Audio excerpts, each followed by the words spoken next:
Okay. How's that? Can you hear me now?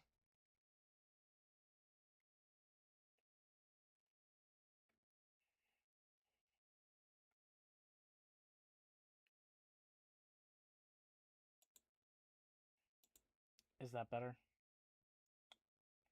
Let's see.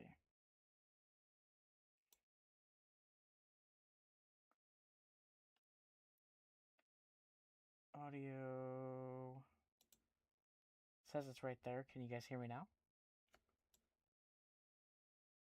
Awesome. Okay. Cool. How is everyone today? How's it going? I see that we have 2 viewers right now. So we're just gonna wait a little bit longer. We're trying to get some more people. So if you know anybody who might be interested in this, send them send them the stream and get them to hop in. We're gonna do some fun stuff. I'm gonna answer your guys' questions, and all that jazz. So yeah.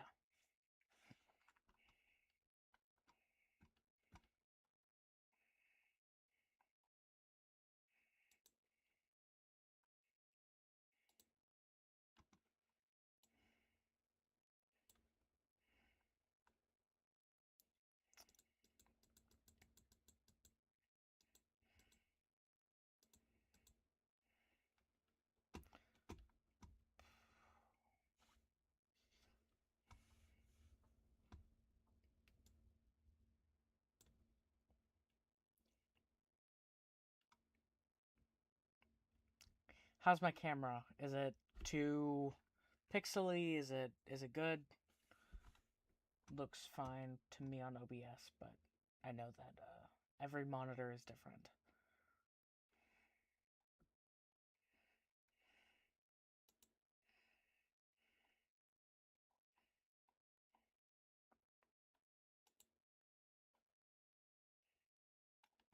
It says we got one watching.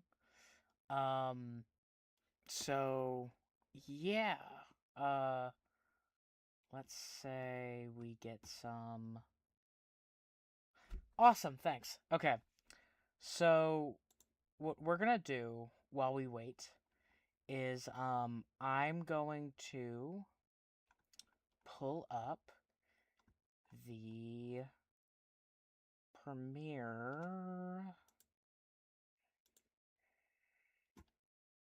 Where is it?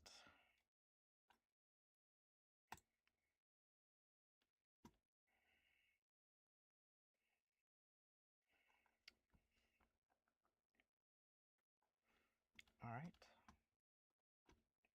And then I'm going to just...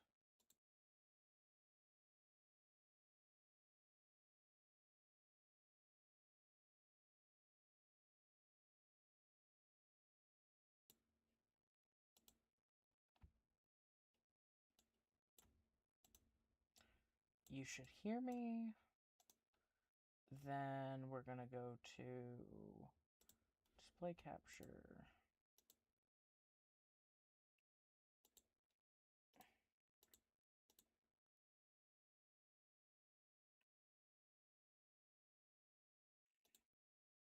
Ah, perfect. Okay.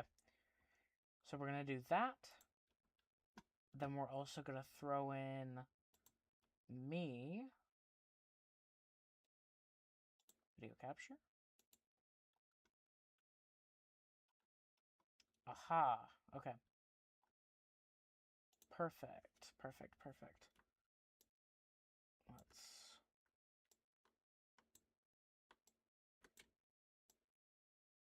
Oh. Really stretchy. We're trying to... Let's see, is it Alt? Yep.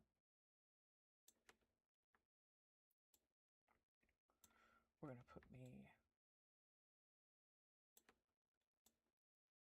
right over here.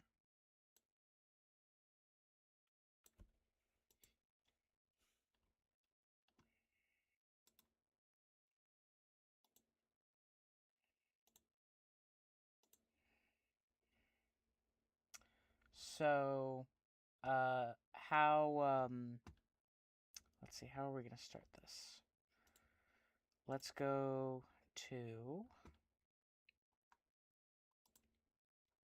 We're just going to go over the little refresher course of everything that we know so far going into the trailer.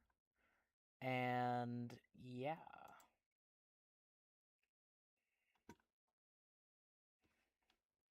Let me make sure my desktop audio is coming through my headphones and not my speakers.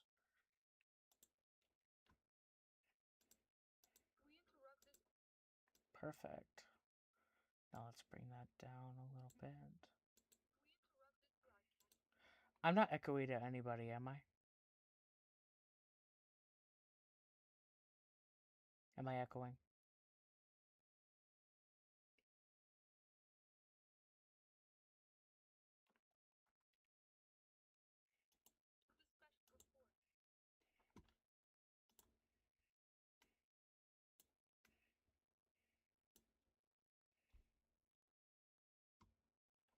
Five views.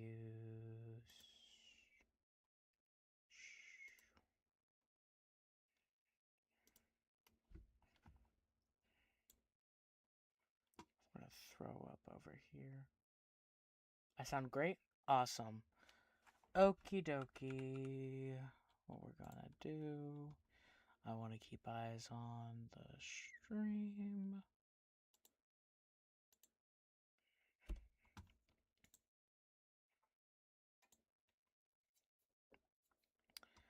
Alrighty. And it still says we only have one watching. So we're going to go ahead and I'm trying to alert my TikTok, but let's see what I can do over here. Gotta love opera. Let's just fling that right over here.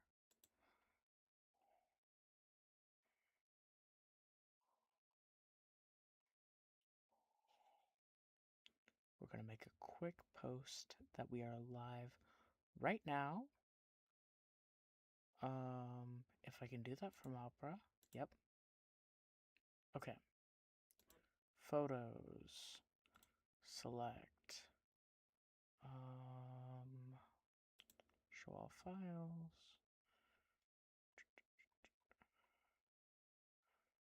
We have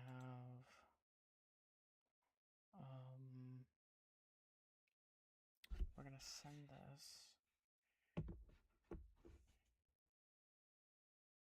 over Discord to me. Oh, it says we have 2 people watching now. Hey everyone. We're just giving it a second, but I'm about to send a thing to myself so I can alert my TikTok that we are live. I'm going to just repeat myself for everybody who's coming in. Send the stream to whoever you think may be interested. I'm trying to get at least 10 people in before I start really going into detail.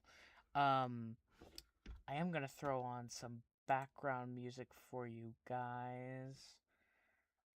Hopefully we don't get copyright struck. But let's see. We're going to do...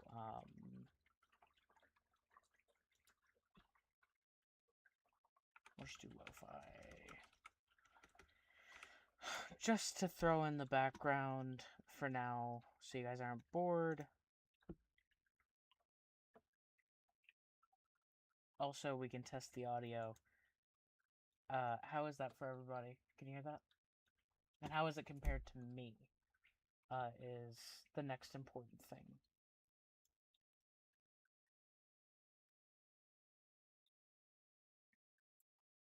Can you guys hear that?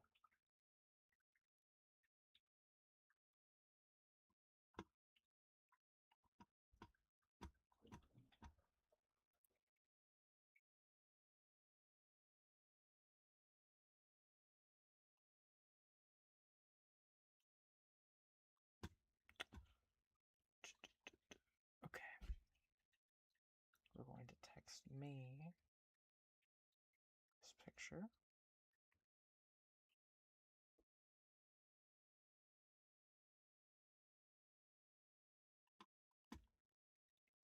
Okay. No. Discord.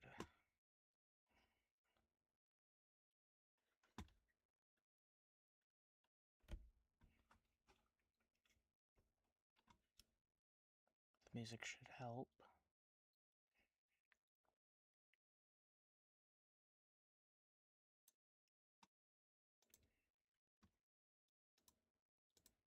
There we go. Okay. We're going to download this. There we go. We're going to then go to Opera GX. Right there. Throw this in.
It's a little quiet comparatively.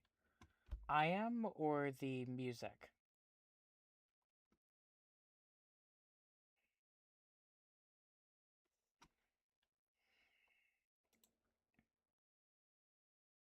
It's okay.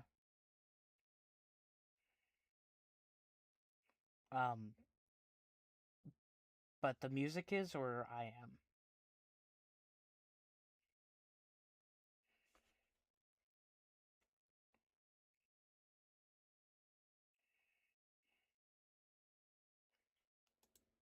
Photos.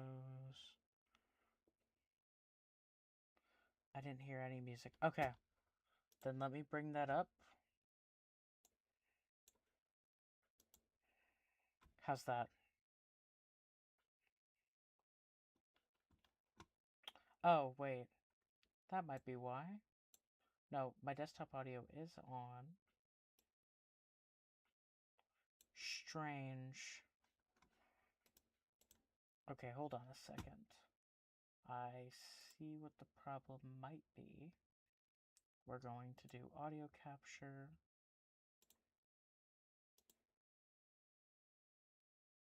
Nope. Cancel. We're going to do audio output. Headphones. Aw, thanks, man.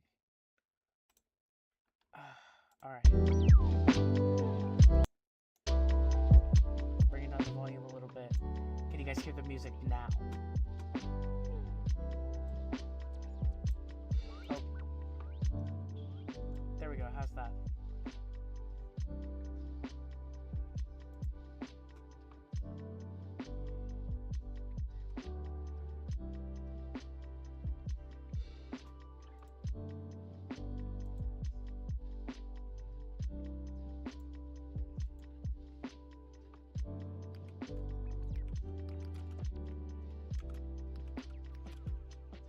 Huh. Perfect. Okay. I'm going to upload this to TikTok really fast, and then I guess we can start the the Grayson Rewind is, I guess, the best term for it.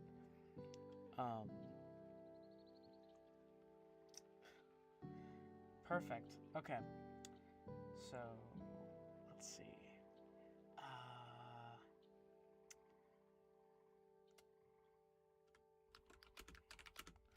We are live on the Sleepy Cat Films YouTube channel. Come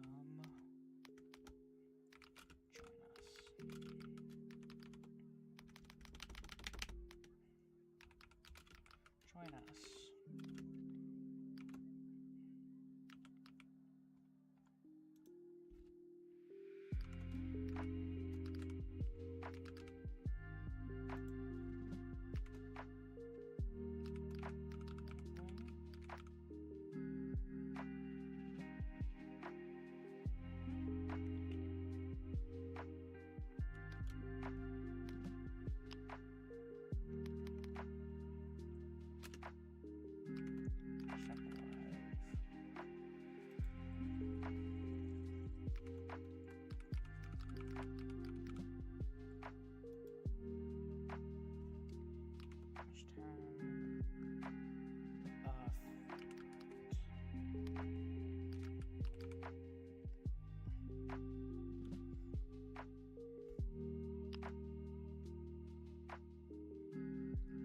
Okie dokie. We're gonna add a sound. Yeah. That's fine. And post. Okay. Great. Well, we have, I believe, 2 watching. We have people coming in from the Instagram. I'm going to send a reminder again.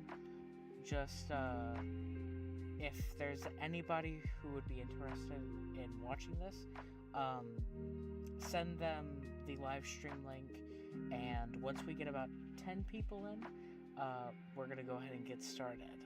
So, yeah.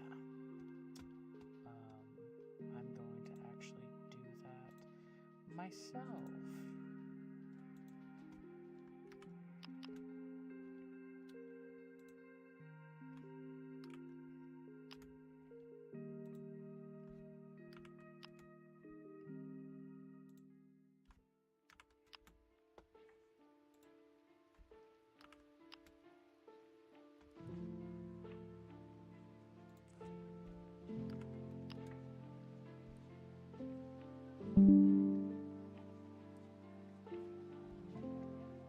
Also bring on some guests from Discord if I can get them in. But yeah, how is everyone today? I think I already asked that.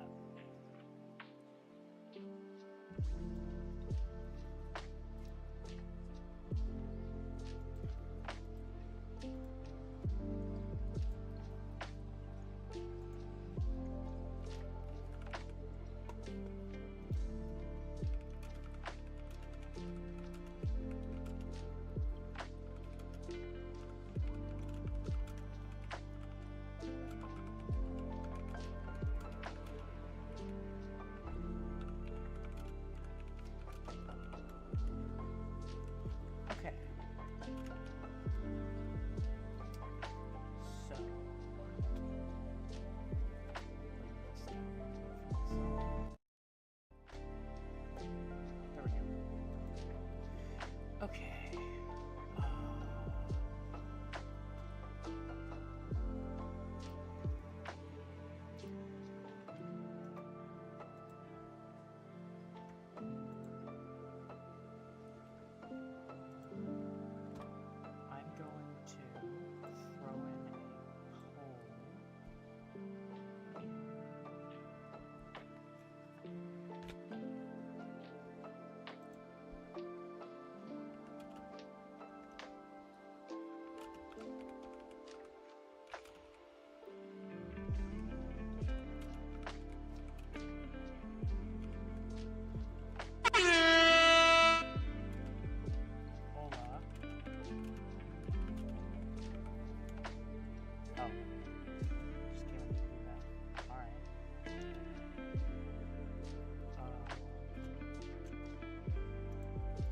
start a poll. We're gonna say,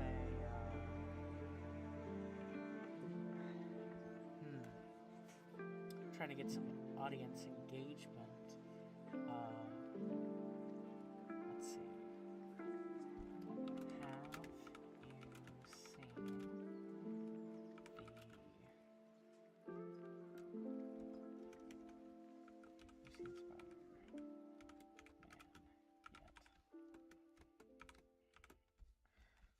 So, what we're gonna do is start off with this.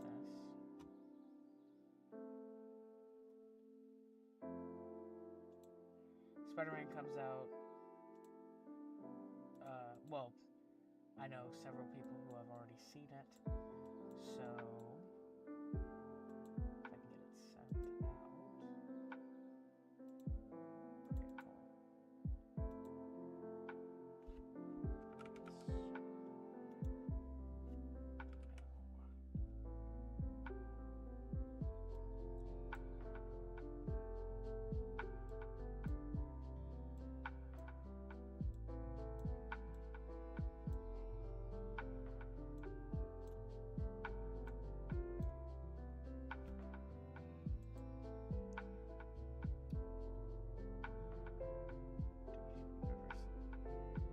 Yeah.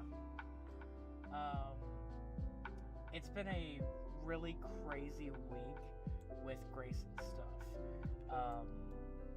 And I am really, really excited for what we have in store.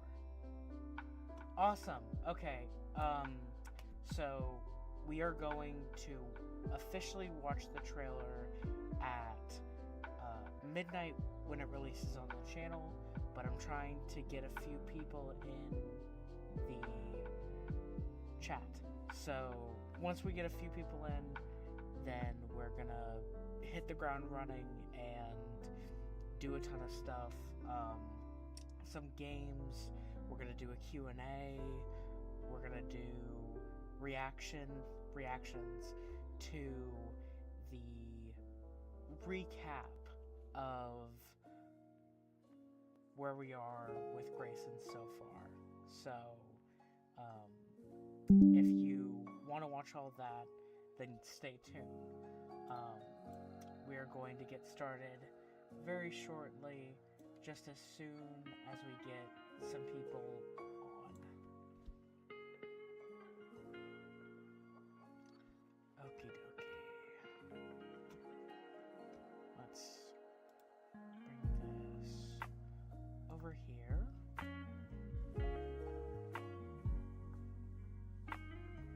Before watching, I'm gonna ask again, how is everyone today? What's up? I'm gonna go ahead. Is my stream super blurry? Or is that just what I'm seeing on my YouTube?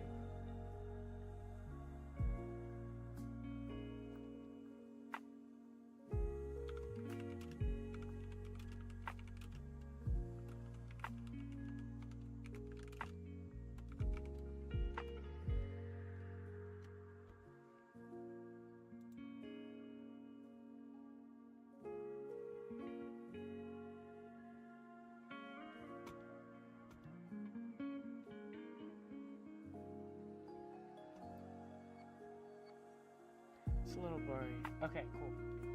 As long as it's not too bad, should be good. Awesome. Okay. That is good to hear.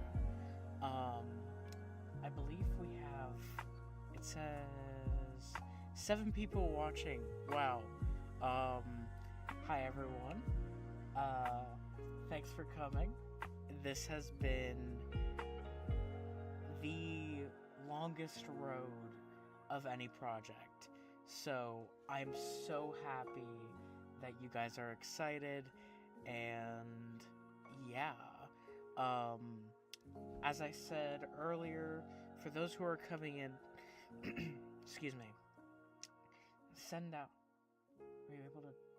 Yes.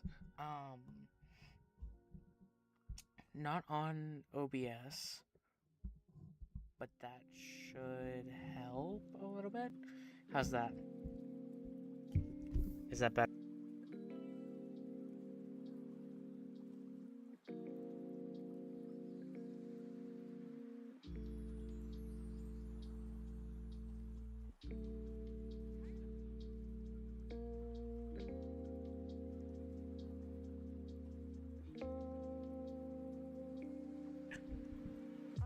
Is that better? How's that? It says we have 8 people watching. A little. Okay. Would it help if I brought down the music too?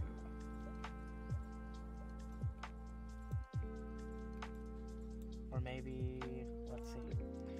My audio is coming right here.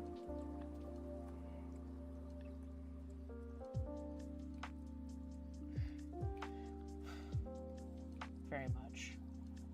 Okay. Perfect. Awesome. Okay. So we're gonna keep the mic there.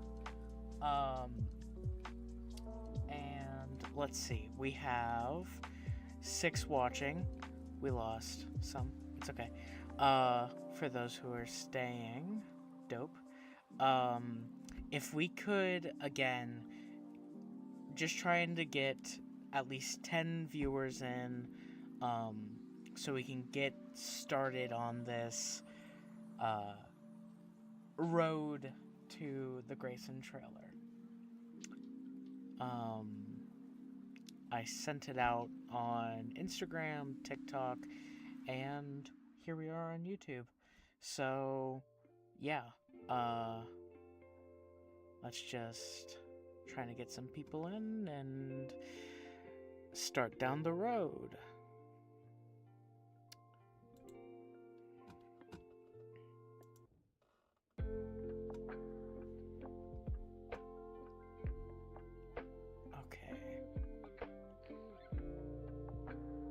I had some of the best spaghetti ever tonight. Oh, where'd you go?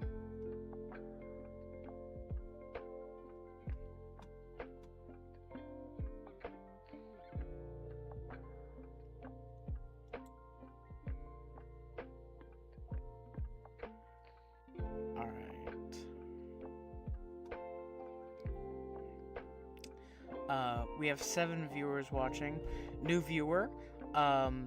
What I've been saying since stream started, if you know anyone who would be interested in the stream, send them the link, and we're trying to get 10 people to join before we start our road to the Grayson trailer.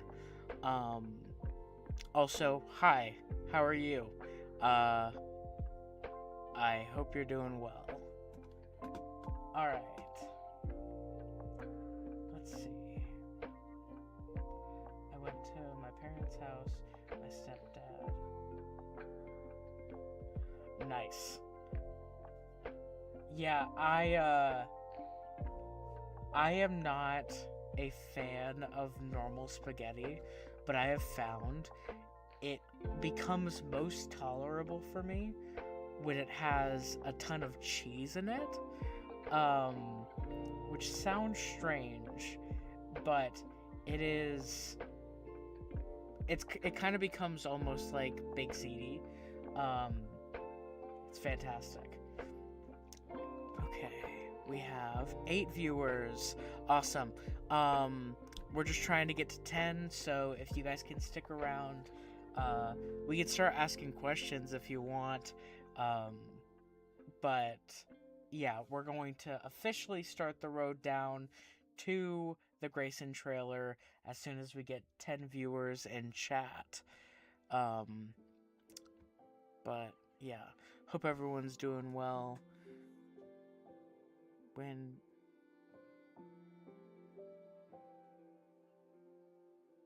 Yeah, Big ZD is so good. I was in Boston last week, and I'm going nowhere. Awesome. I was in Boston last week, and we went to this market, and there was this restaurant, and I had the best Alfredo I've ever had. My mom got chicken parm that was fire. Genuinely the best Italian I've ever had. And that's coming from somebody who is very picky when it comes to Italian food. Alright, so let's see. Yes, we were visiting my great grandmother on my dad's side, and we were staying in the city. We went around, saw where my grandpa on my dad's side grew up, and yeah, we went to Salem. I went to this awesome comic book store. I'm gonna make a video on my TikTok later this week. I got a ton of comics. My shelf looks insane. Yeah, it's fantastic. Which, by the way, I guess this might be a good time to slip in. If you'd like to support growing the Sleepy Cat Films comic book collection or gear, I'm using my phone as a camera right now. Preferably, I would like to invest in a webcam. If you'd like to support us, we have a Patreon. I will put it in chat when we get those 10 viewers. Well, actually, no, I'll put it in right now. Why not? That's going to be patreon.com/SleepyCatFilms. We have 3 different tiers. One of them gives you access to our production server, which leads to you gaining access to things like the Grayson trailer earlier than the rest of the public. So if you'd like to support us, you can spare a few dollars. Go to patreon.com/SleepyCatFilms. I mean, yeah, we're just chilling. It's Thursday night. I know it's weird to stream on a Thursday. Might stream tomorrow too. But yeah, I mean, we're chilling. Just talk to me and tell me what you got. Tell me what you got going on. And what questions you have for me. And yeah.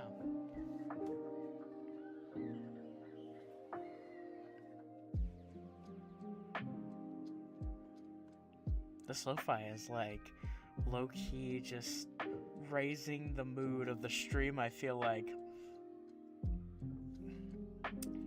Though I should have grabbed a cup of water before I started stream.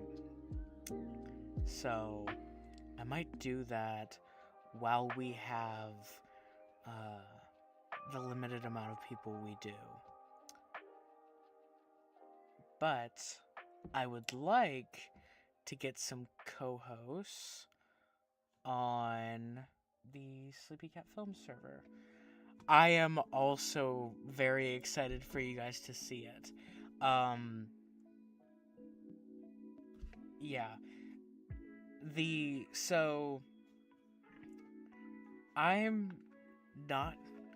I'm gonna go get water, but just give me a minute.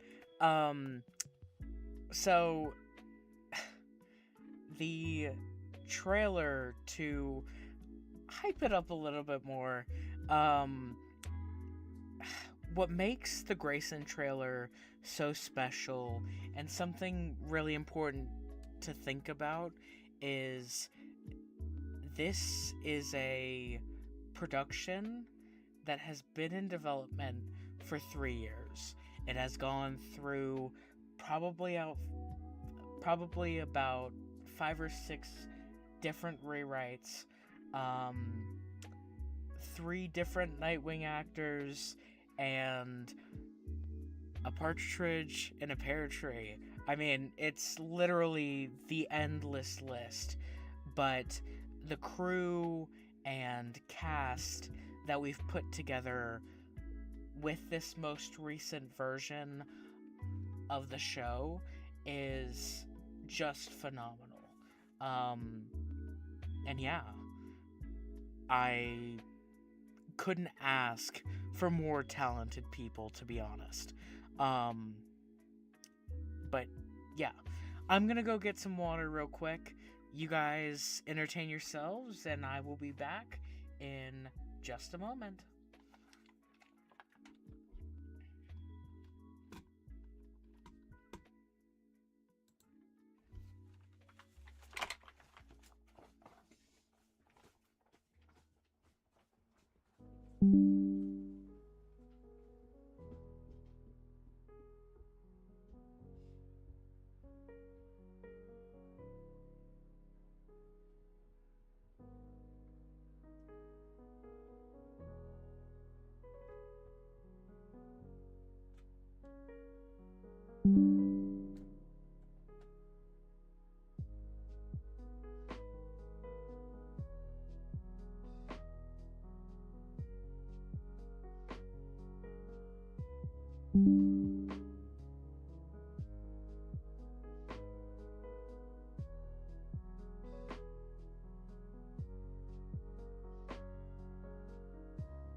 Alright, I'm back with the water, and so let's get started.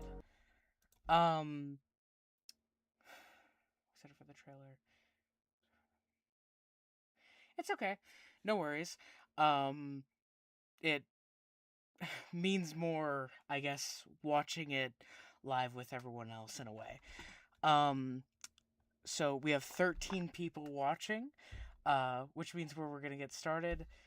And we're going to start with watching the video that I worked on just before I went on vacation to Boston, that being the news report for the death of Jason Todd. This was really exciting to make, and yeah, so let's get into it, and then we'll talk about it. We interrupt this broadcast with a special report. Reporting on a tragic story this morning, last night, Jason Todd, son of billionaire philanthropist Bruce Wayne, was in a fatal car crash down in Corto Maltese, South America. Earlier in the week, Jason had a brief return to Gotham following an extended business trip in San Francisco with the Wayne Enterprises-sponsored superhero team known as the Titans.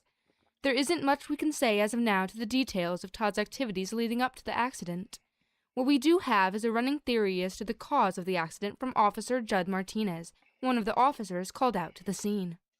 He said, quote, "The car seemingly was speeding down the empty road. Eventually Todd lost control of the vehicle, which caused the car to spin out and flip, killing the young man on impact and scorching the young man's remains to an almost unrecognizable degree." This further supports many eyewitnesses who said the scene was simply, quote, "gruesome and violent." Seeing as the events of last night took place in Corto Maltese, many online conspiracy threads have tried to find a connection between Jason's death and the recent escape of Gotham's clown prince of crime, the Joker. This seemingly random connection coming from the spontaneous and unexpected declaration of diplomatic immunity for the clown from UN Ambassador of Santa Prisca Jose Garzonas, a country which lies just east of Corto Maltese. Though this theory isn't confirmed, it is strangely close to the attack on Police Commissioner James Gordon and his daughter Barbara just last week, which resulted in latter being paralyzed from a shot to the spine. Jason originally hails from Gotham's very own Park Row and was adopted by Bruce Wayne back in 2021. So though there isn't much we can be certain of about the events leading up to his death, what we can be sure of is that the young man is leaving behind a family that has grown to deeply care about him. I've been Vicky Vale, sending my deepest condolences to the Wayne family, and wishing you, my fellow Gothamites, a good day. Rest well, Gotham. Alrighty. So, talking about that, I guess what we're gonna get into real quick is this is where we're finding Dick Grayson at the beginning of the show is at a place of real heartbreak, sorrow, and most of all, grief and trauma. He feels responsible almost for the death of Jason Todd and for the paralyzing of Barbara Gordon because he wasn't there. And, yeah, so I guess what we're going to start now with is we're going to open up, the questions. If you have any about the video, about where we're kind of picking up with Dick Grayson at the start of the series, let's talk about it. I'm ready to hear your questions.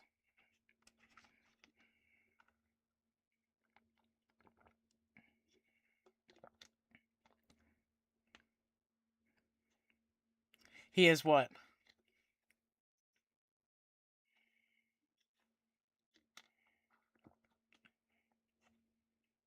Oh, responsible? Yeah. Yeah, I mean, it's so complicated because thinking about the idea that he is somewhat responsible while still at the same time, I wouldn't say he's necessarily at fault as much as the idea of him almost being in a... He was in a... So, where we pick up in the timeline is we pick up 6 months after the death of Jason Todd. Dick Grayson is living with Barbara Gordon. She is still paralyzed, and he isn't her caretaker necessarily. They're kind of roommates, but their relationship is a little bit more complicated than that. He is in a relationship with Starfire.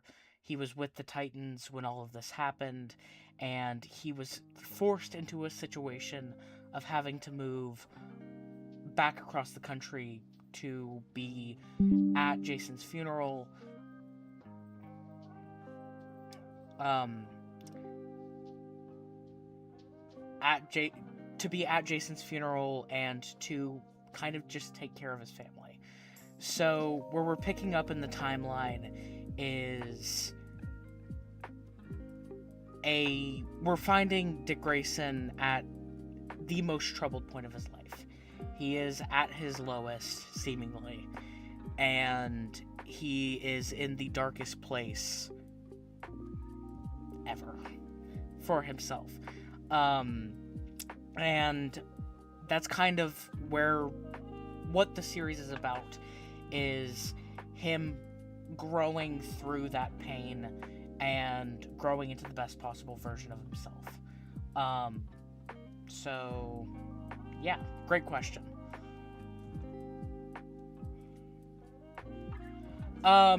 No, so he is already Nightwing where we're picking up. There is a story to be told of how he became Nightwing that you're going to see in the series, but the central story already takes place with him being Nightwing.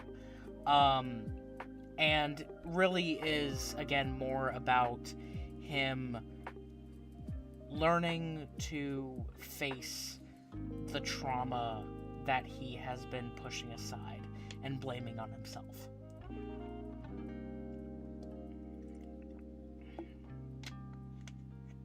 Great questions so far. If you guys have these questions by the time we hit the trailer, well, I'm excited. So yeah, do we have any more questions before we keep pushing along forward to other things? Yeah. And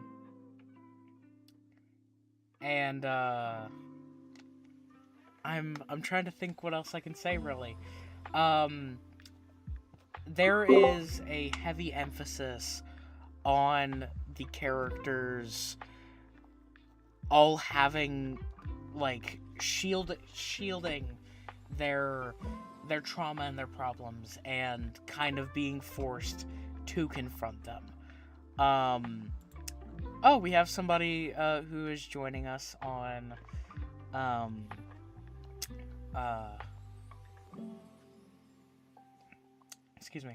joining us on Discord. I'm gonna let him introduce himself, but real quick, I'm going to go ahead and add his image onto our... Should I put my camera on? Yeah, if you want to, that would be helpful. Dope. Okay. Let me put...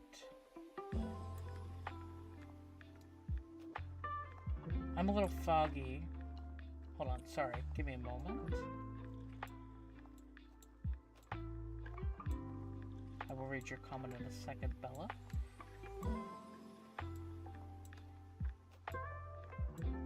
We're gonna let you introduce yourself to Caesar. I'm Charlie. I go by, they call me Caesar or just Caesar.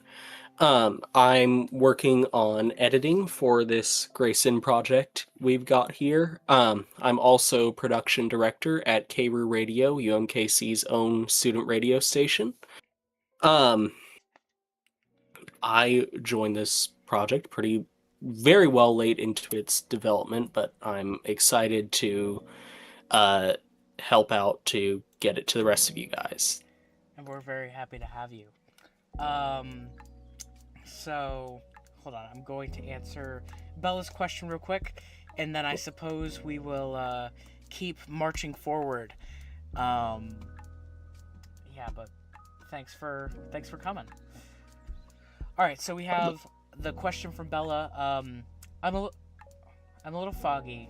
Is this before or after Bruce is out of commission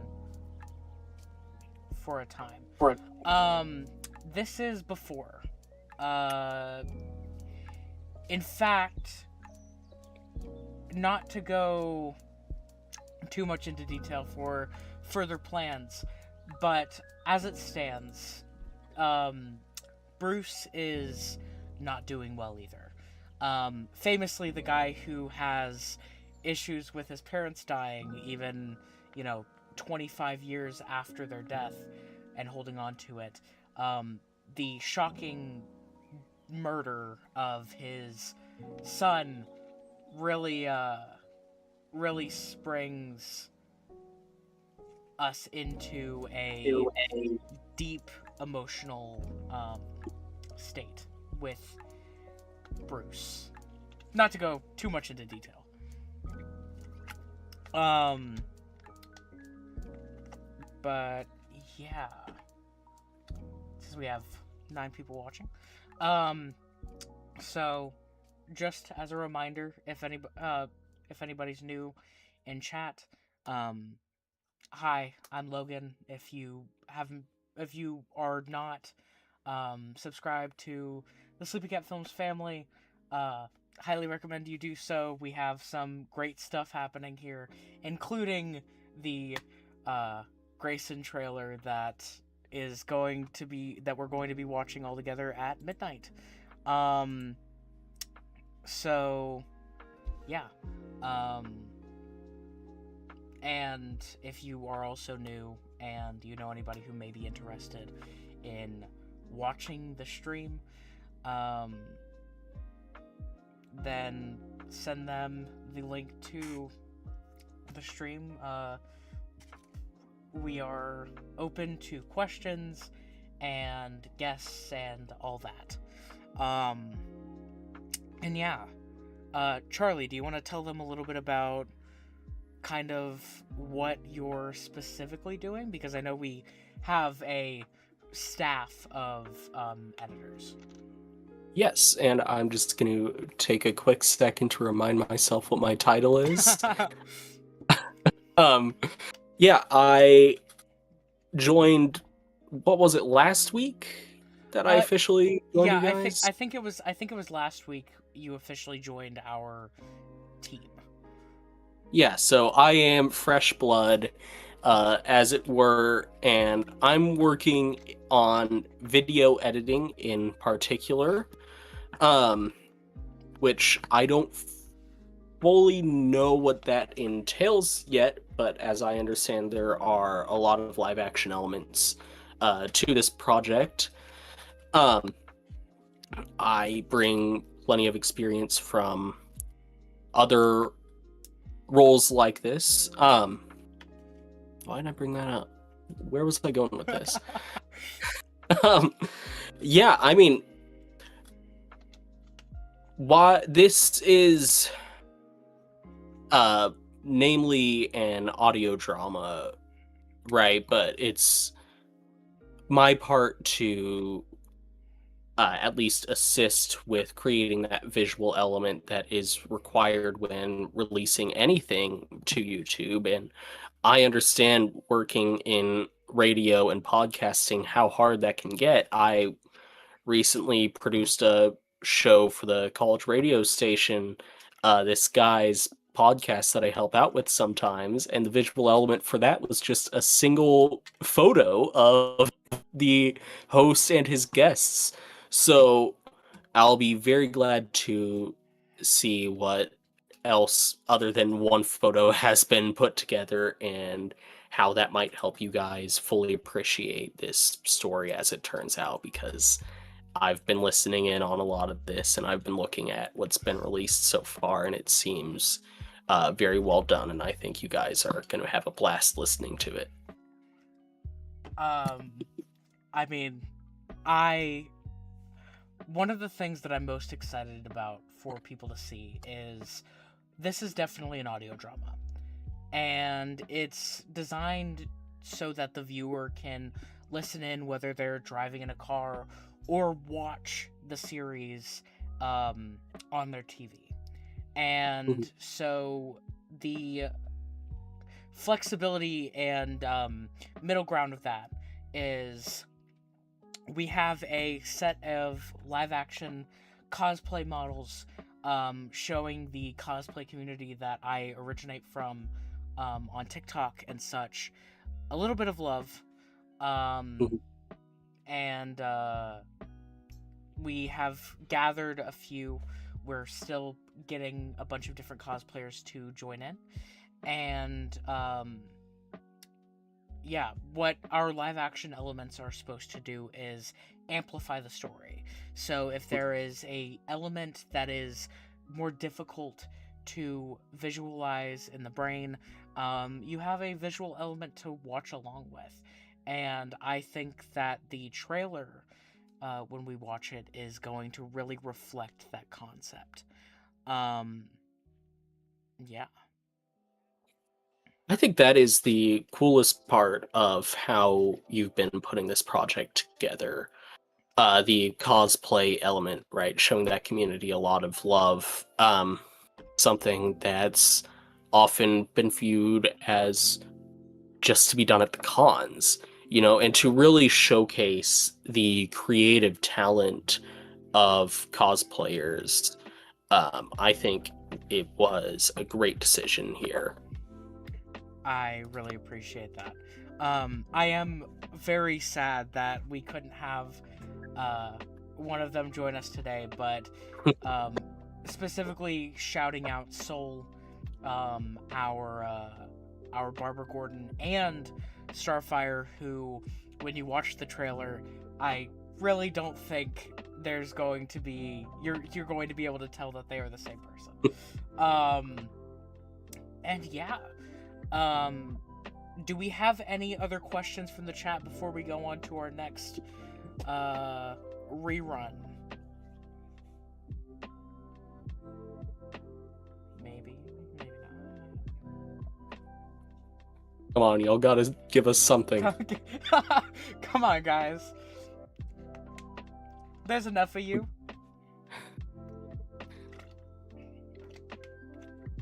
Any questions about, like, behind the scenes or anything like that? We're here to answer them. Oh, I just realized you might not be able... Are you watching the stream on your end, or do you need me to... I am, and it is very heavily delayed. Okay, what I'm gonna do is I'm going to start my virtual camera, and I'm going to use my OBS camera here. Turn on.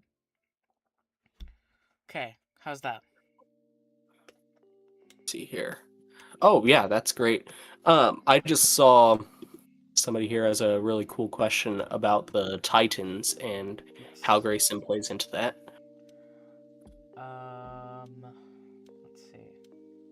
Tell me. Okay, so the Titans uniquely are the very interesting thing about the Titans and where they are is Jason Todd in our universe was a part of the team. So when he was a part of the Titans, there was a lot of interpersonal relationships found through the team. You have a banter that he has with Beast Boy. They kind of butt heads a lot. You have the, of course, brotherly dynamic that really grows between Dick and Jason over the course of being on that team. And there is a romantic relationship that he forms with the character of Rose Wilson. So what is so unique about this Titans team before the death of Jason Todd is, unlike the 5 that you may be thinking of from the comic, or not from the comics, from the Cartoon Network show from the 2000s, excuse me, is it's basically that team. You have Dick Grayson, Nightwing, you have Raven, Beast Boy, Starfire, and Cyborg, but then you have Rose and Jason. And really what we wanted to do with having that team there and history there is, much like Star Wars or the MCU, we're really opening up a space for us to be able to bounce and tell different stories within this greater universe. So, great question, and that's who the A really Titans great question. are. That is a fantastic question. How many total actors do you guys have currently? That is a big question. So, as I previously just said, we are expanding our universe with different stories. And with Grayson, we have probably about 20 actors doing different things. Some people are doubling characters. Some people are doing background characters. So probably 20 within the space of Grayson, but beyond that, our DC universe is vast. So we have an ever-growing cast, but we probably have something that sits around 50 or 60 actors, with a group that is, I believe we have about 120 members on the server. Casting. I'd say that's about right. Yeah. So, if you're fact checking that, Charlie. Let's see if I can.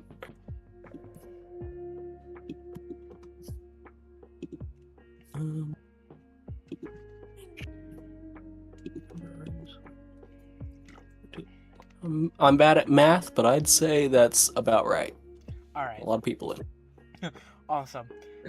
The next question that we have is how long have you been working on this project? So originally the first pilot was written all the way back in November or December of 2023, which is wild. It originally started with my friend, Not Quite Icarus, who was originally going to play young Dick Grayson, who was growing into Nightwing. Originally, that's what the show was about. It was going to be kind of an anthology series with the thread between all of it being Dick Grayson growing from the kid who his parents died at the circus to becoming not only Robin but Nightwing. And I would love to revisit the idea of doing an origin story or something like that within the universe like that.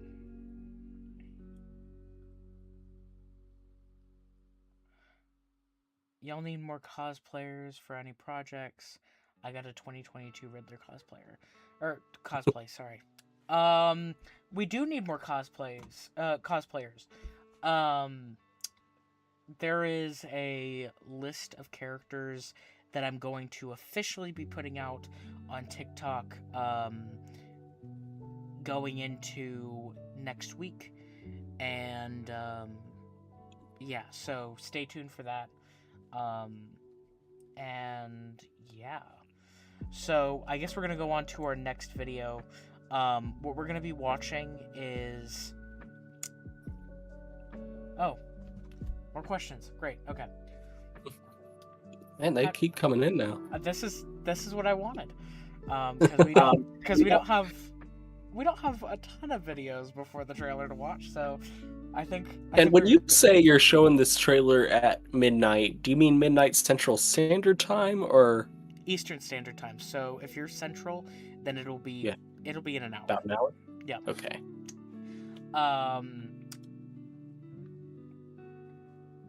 How did this all begin? What led to the project becoming into existence? So, originally we had a project called Arkham Year 1, that had my very good friend, DJ starring as the infamous Harleen Quinzel. I'm getting feedback on my end of myself. I'm good now. Okay. Playing Harleen Quinzel, and it was going to be a kind of her origin story over the course of about 10 episodes as she interviewed different Arkham patients. And I loved that idea, but unfortunately we had to scrap it because of some scheduling conflicts and so on and so forth. So the series never ended up coming into fruition. But from there, I had the idea of doing more audio dramas. I had listened to not Batman Detective, Batman Unburied, which is this great series on Spotify. If you want to kind of have the idea of the feel of what the audio aspects of Grayson are going to sound like, excuse me, that is the perfect place to start, because it really reflects how rich and layered the audio is going to sound. I think the pitch that I gave you, Charlie, was we are trying to make a story, or a world that is in the mind of the listener, through layered audio. So, with the constraint of not being able to film that show in person, we ended up moving to doing audio dramas. And I've always loved the character of Dick Grayson, Nightwing, the character of Jason Todd, and the Bat family in general. So being able to tell that story, especially 2023, we're talking about the year that The Flash came out, that Black Adam came out in 2022, but I mean, we're talking about one of the lowest points of DC. Yeah. And me really going, okay, I can't do this. I need to, as a fan, as a filmmaker, use my own hands to build a new world and a new story. And I thought that using the eyes of Dick Grayson, who is kind of the glue of the DC universe in my mind, connects to so many characters, really was the perfect entrance into that idea. So, yeah. I love that idea too of an introduction to your universe being explored from the POV of this guy who, for a lot of history, was always a side character. You know, he was companion to Batman, and he had his own run for a while, sure, but, and this might just be because I was never well versed in the Batman stories. I love The Flash and Green Arrow, but I never heard much about Nightwing. And I think exploring this new version of the DC universe that you're building through the lens of a character like that opens up so much more room than starting with someone like Superman. Don't get me wrong, I love how the DCU started with the Superman movie, but I think this is a great way to go about it.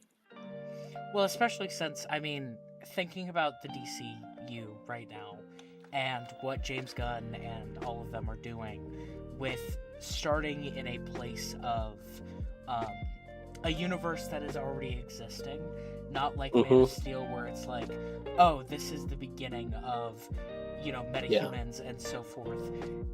We are just like that, where we're entering in with an established universe. There is a Justice Society that has existed in World War II. There is Martian Manhunter, there is the Justice League, there are the Teen Titans. And kind of expanding from that idea of, I want to tell the most amount of stories that I can within this universe. So, yeah, I really think that that's what inspired me to do that and go down that path.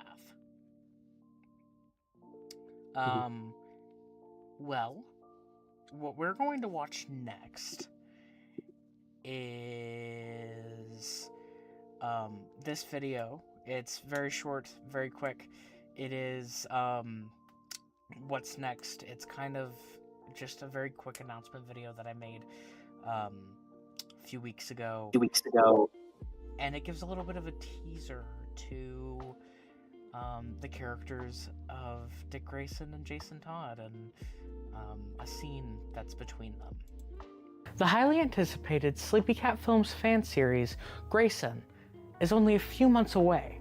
So, in anticipation of the show's release after 3 long years of development, we're here to ask you for your questions, whether it be about cast changes, specific cast members, how their roles have affected them, me, anything about the production of the show.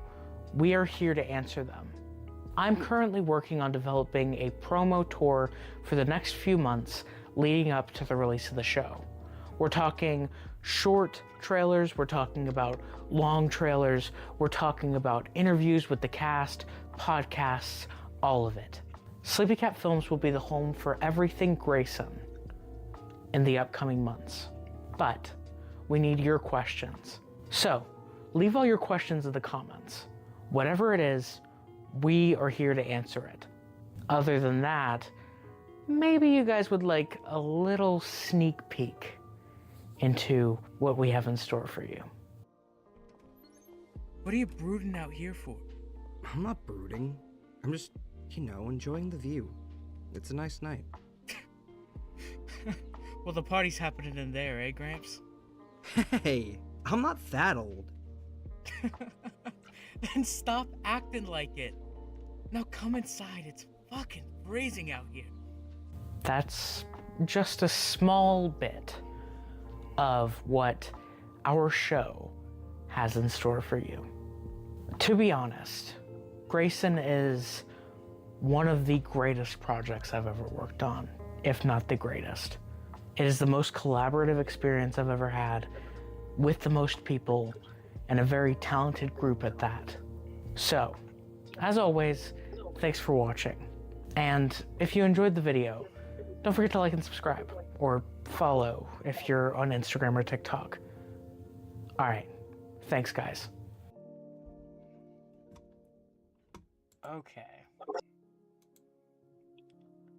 So, from there,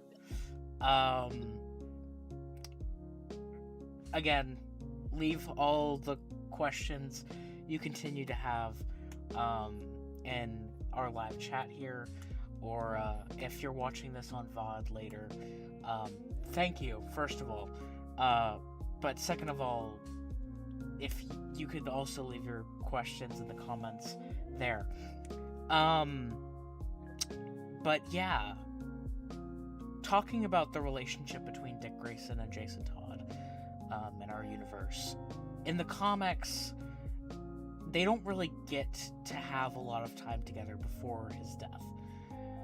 In our universe, it is very different. Jason is Robin for about 2 years, and, or no, sorry, not 2 years, 5 years. About 5 years, and for about a year or two, he lives with the Titans, and he gets to spend a lot of time,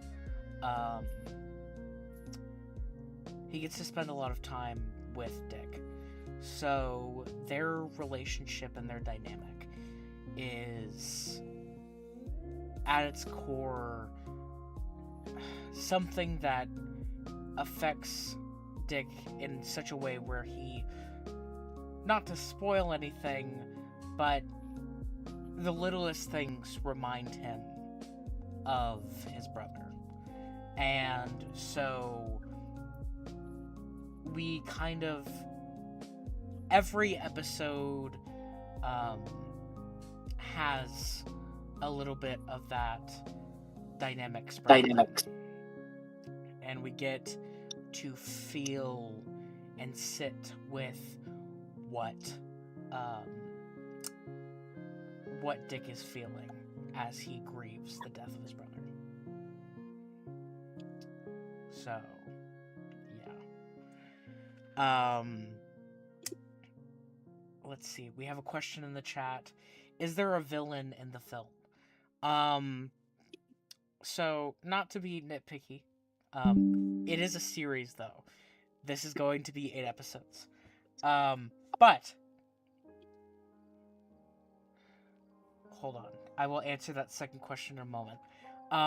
There is a villain. His name, is the Bloodhaven Ripper. He is a serial killer who is recently coming into Bloodhaven and is committing very, very gruesome acts.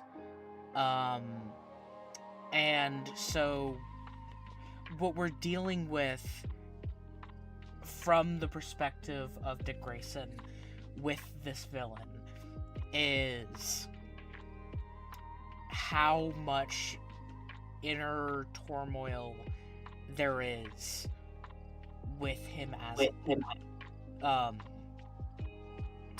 character, I suppose.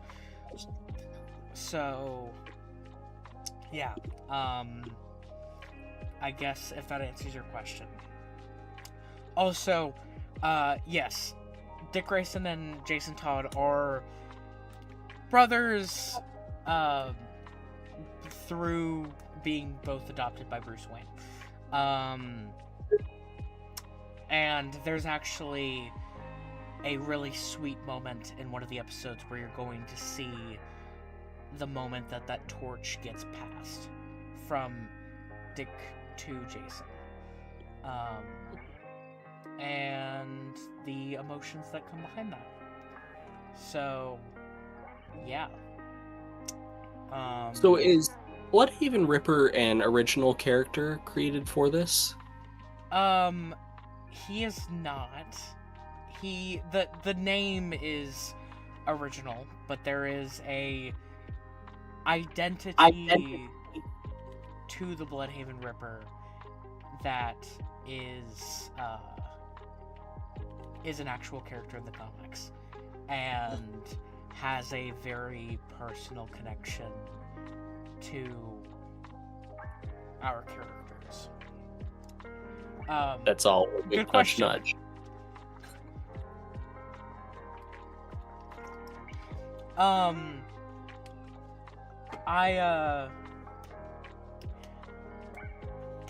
How do I say this?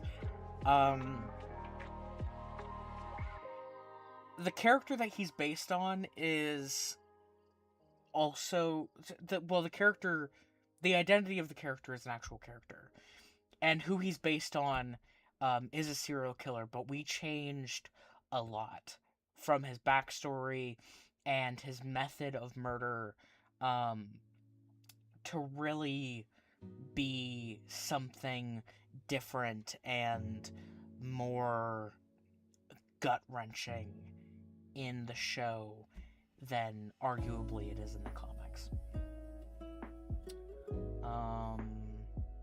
So yeah, without going too much into detail, the Bloodhaven Ripper is a character, his true identity, and he is being played by the very talented Che Watkins. It's exciting to see you playing out the story through your own eyes while keeping it in line with the characters. Yeah, it's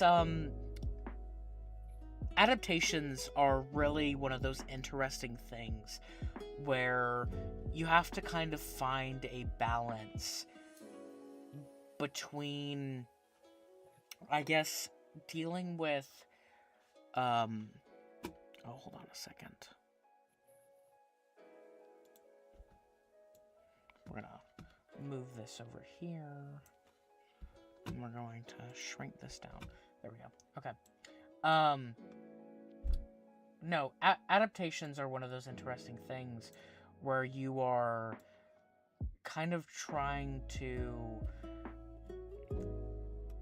build your own stories for these characters while still maintaining what the fans love. And that's one of the reasons why we're doing a whole universe and not just a single fan project. Because I think a lot of people, you see a lot of fan projects and they are phenomenal pieces of art. But doing an entire universe really gives multiple creatives. I'm showrunning this show. We have Gotham City Sirens that I've announced before, down the pipeline being showran by my friend Braylon Mueller,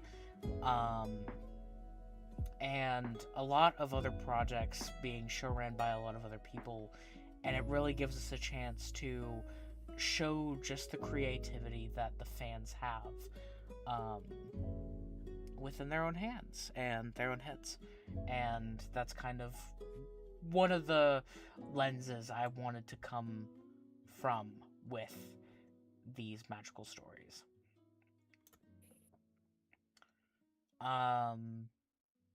Let's see. I love your take on the whole universe. I appreciate that.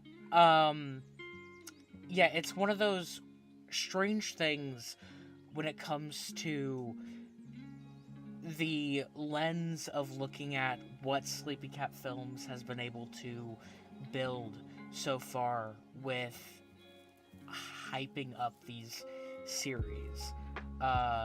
Originally, it was just going to be a single. It was just going to be a single project with the Arkham Year 1 series. But again, when we fell into doing these audio dramas, we kind of fell into a position of me going, I love the people that I'm working with.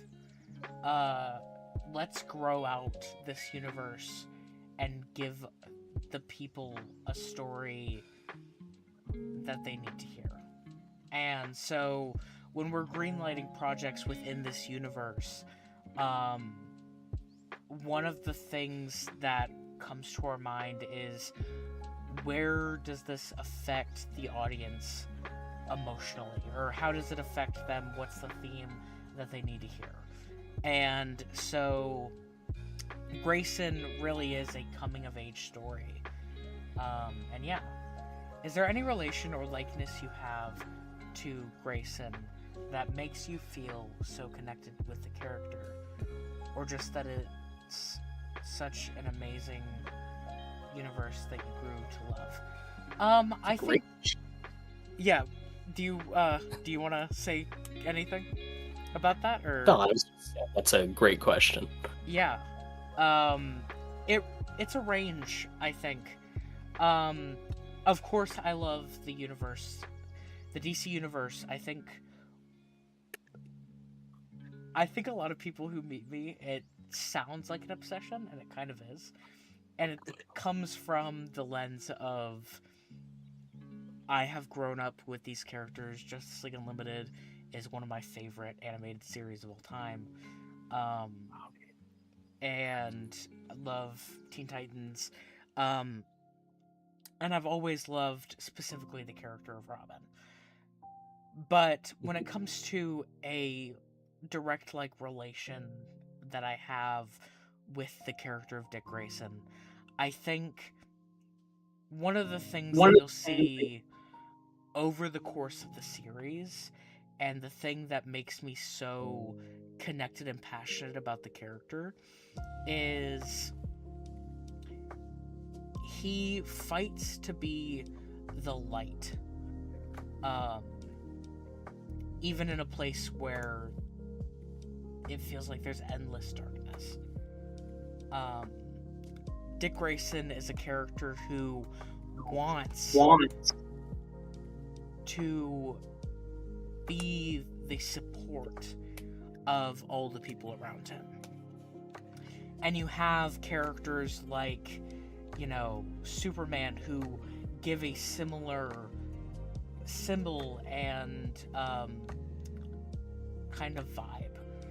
But what Dick Grayson brings that is the counter to that is there is a little bit of grit and edge that Superman doesn't really have.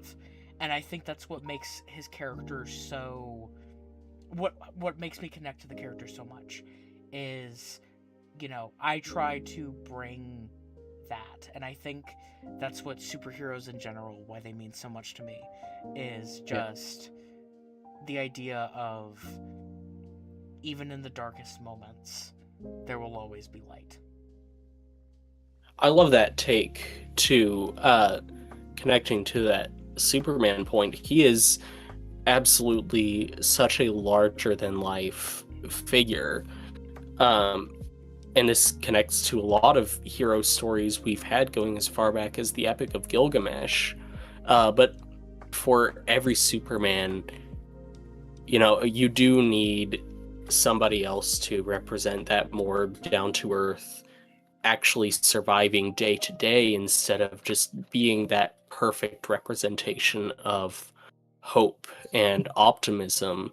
That idea of a character who represents resolve, resilience instead is so vital, especially to young readers and viewers like we were, right? Yeah, I mean, I'm trying to develop my own superhero universe right now with a friend of mine who's doing the art for a few comics that I've been writing. And for the characters I've developed, I have absolutely tried to bridge that gap as well. And these stories we have here, as always, they make for such a wonderful blueprint, don't they? Absolutely. We have another question from Bella. Without spoiling anything, what is your favorite part about everything you've contributed or created in the universe as a whole? Wow. Ooh, that is a big question.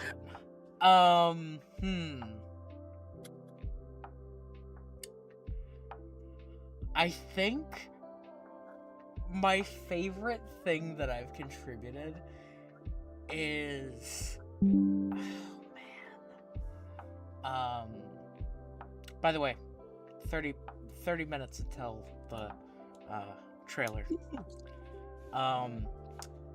Hold on, I've got a sound for this. Oh. Where's my soundboard?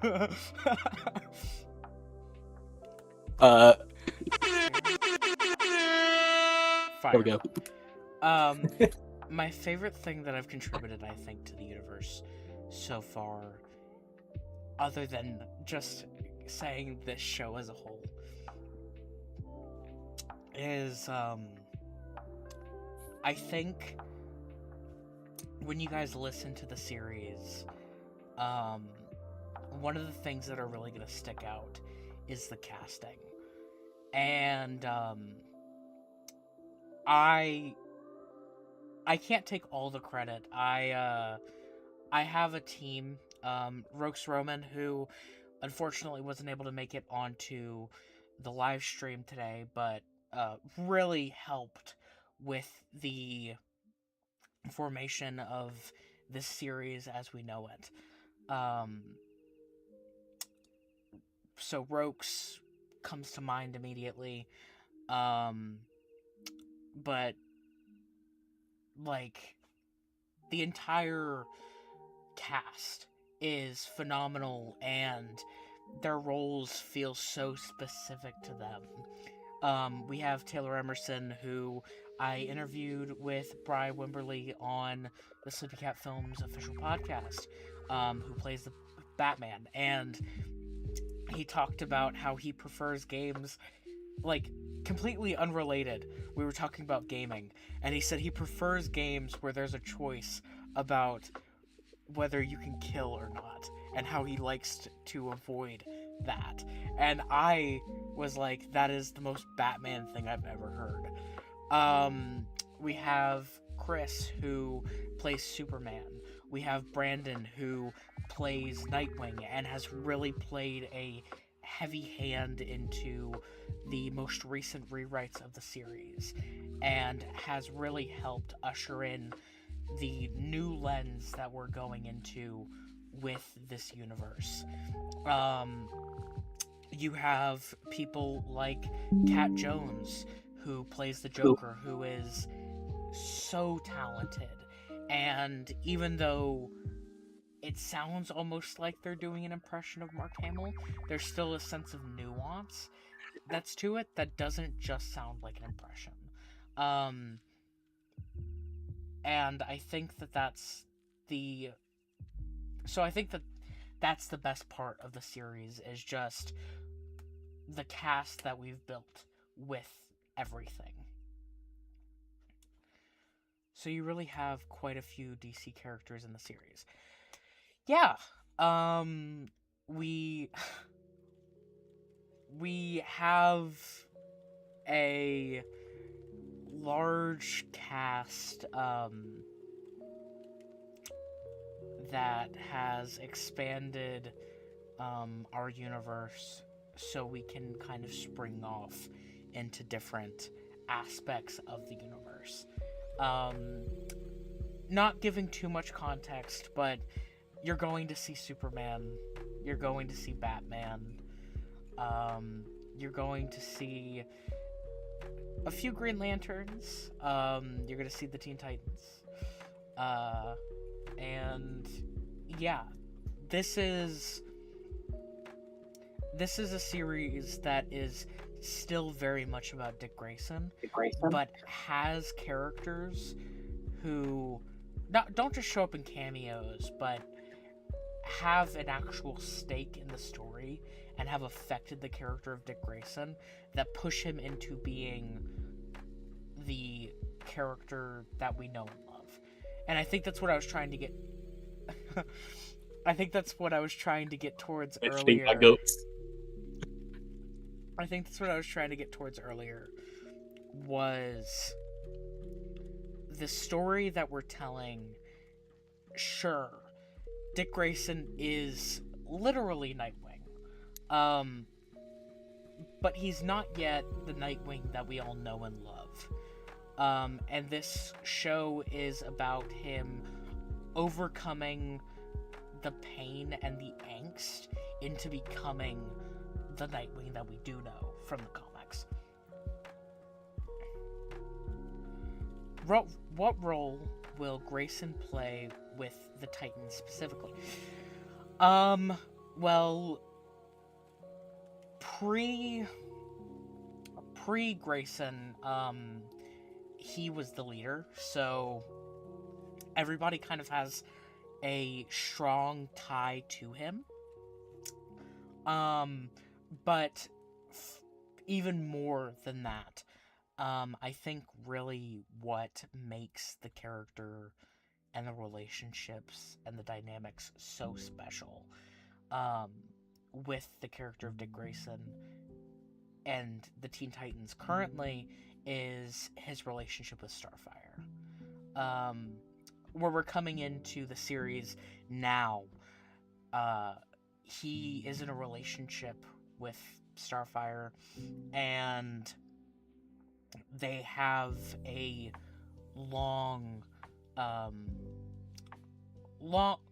they've been together for a long time. The series, again, like I said, takes place 6 months after Jason Todd's death, which places us at the beginning of 2027. So where we're coming in with his character is he has a tie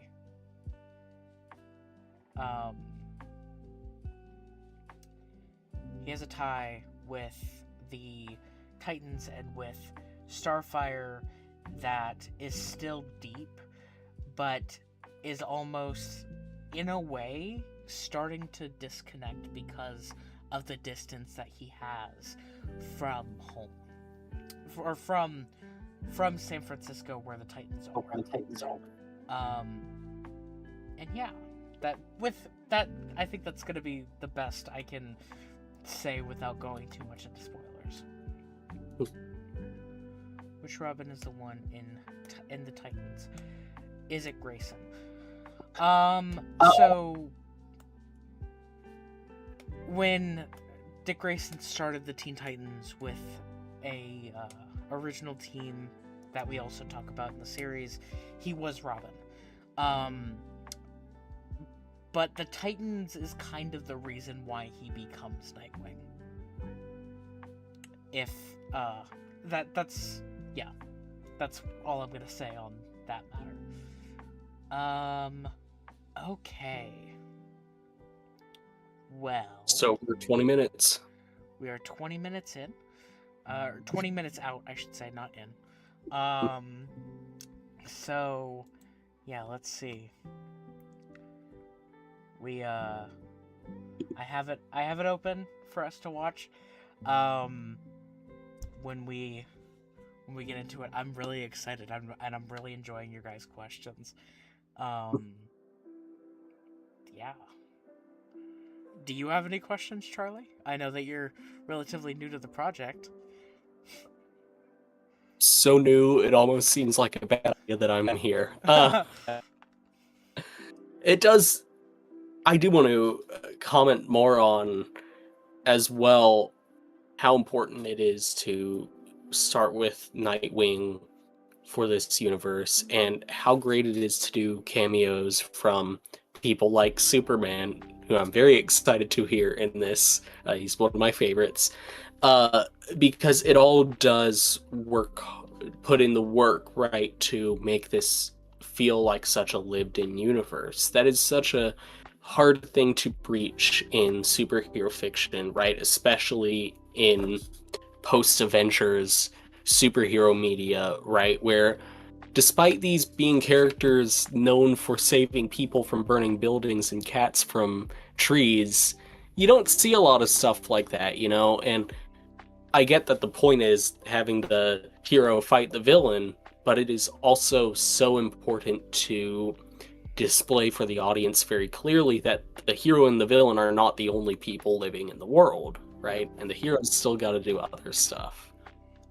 Yeah, I think expanding upon that point, there is such a special thing about a character like Dick Grayson and him as Nightwing, especially with what he's growing into, because unlike a Batman, you have somebody who is almost like Spider-Man in a way, where it's like you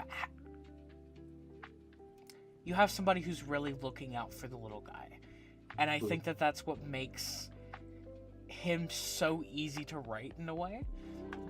Is he has such a special bond with kind of the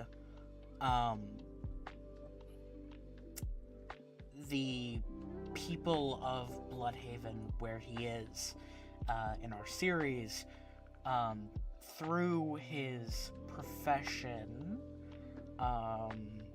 which his day job in our show is he's a detective. So he kind of during the day he feels compelled to look out for the people of Bloodhaven, and at night he does. So it's kind of like a perpetual cycle where it's like, sure, you have characters like Batman who are wanting to look out for the people of Gotham, but are like, I'm only going to come out at night. I mean, he has that line in Batman Year One where he's like, no, I'm not going to wear the cowl, only at night. And then he joins the Justice League and wears the cowl during the day all the time.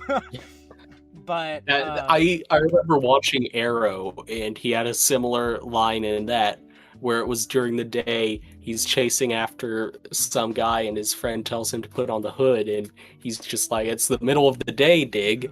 And like, at that point, it sort of does feel like you're trying to reject the idea of being a superhero. You know, and that is why it's so important here. And it is strange to me too how in most modern iterations you can't classify Batman as a street level hero, you know, because he is taking the time to fight Darkseid and stuff, and the villains get so fantastical. Of course, I don't read much of Batman or watch many of the movies, but like, yeah, it is hard to do that. And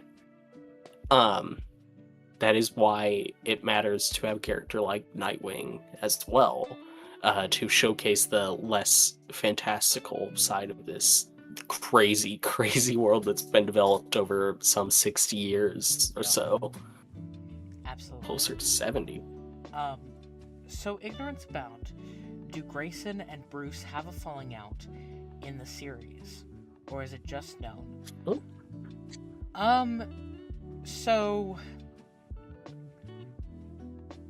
where we pick up with him already being Nightwing and everything, there was a falling But we do see it. Like, it's known. But we do actively see it down the line. And it comes up very effectively because it shows what Dick is holding on to. So yeah. Sorry, if you want to read the questions too, you can. I know I'm like... I think they come in for you faster than for me, so... Gotcha. Is this all going to be from his point of view? Or are we going to see the point of views from other characters as well? It is primarily from Dick's point of view, this show, but I guess if I were to say, if there was a co-lead of the show, we do get the point of view of Barbara. And she is more or less the co-lead of the series. So, yeah. Good question. I'm really excited. That's gonna be cool. Yeah, and we are 14 minutes out from the trailer. So, I guess I'm going to show another video that we're going to talk about. Kind of giving one of those ideas of something that the show's going to touch on. Why did it do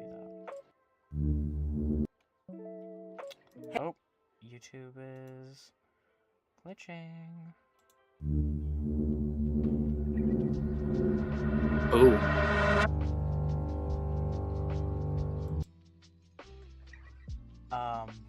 Let me play that one more time.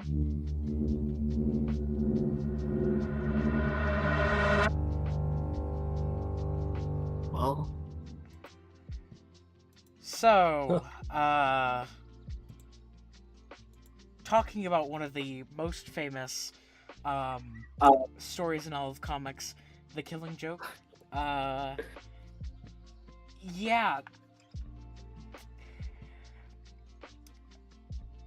This show is very, very intense at some points, and it really, one of the key, like,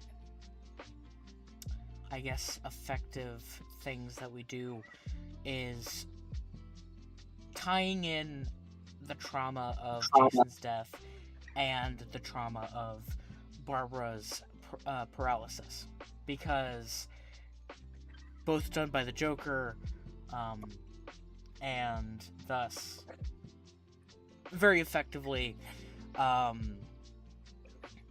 believe, touching on that. How do I say this without going into spoilers?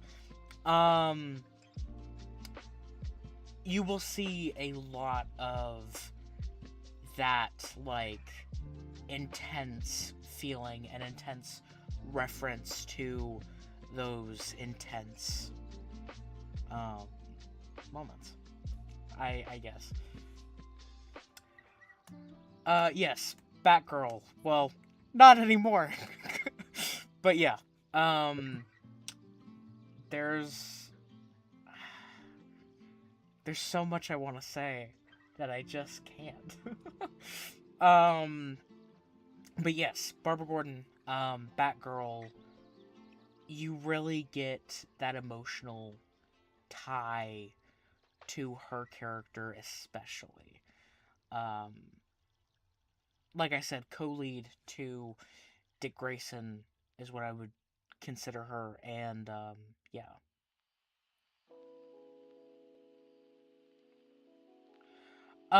Well, so with the paralysis from the Joker, she's kind of pushed into the position of not being able to go out in the field anymore, and again, where we're picking up, it kind of feels like she's rubbed it off a little bit.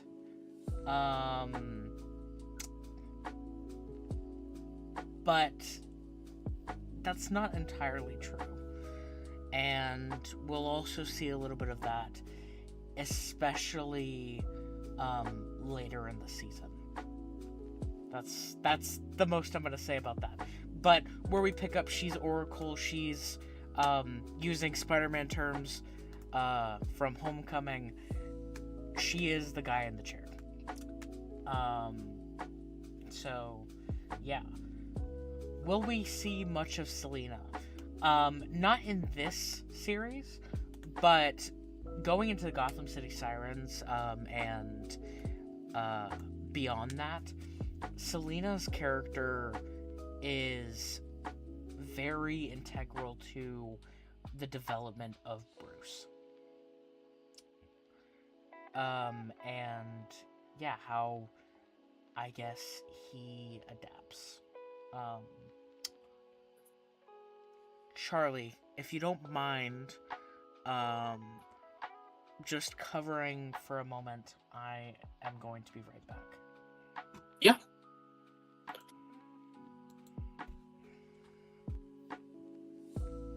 Well, you guys are stuck with the temp now. I feel like the substitute teacher.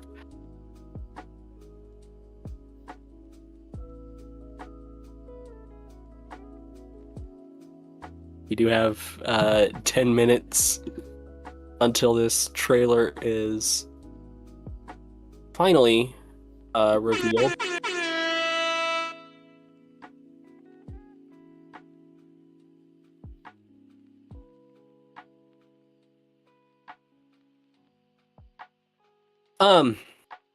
Feel about the project so far. I'm really excited and very nervous as well to be part of it. And it is sort of weird feeling to me to have joined as production has mostly ended on this as well.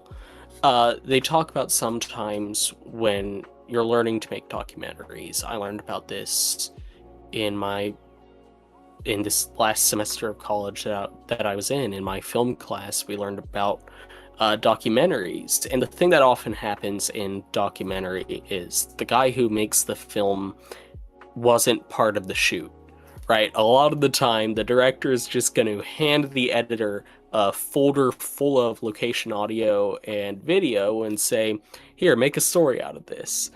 And that doesn't always happen, but it definitely feels that way to me.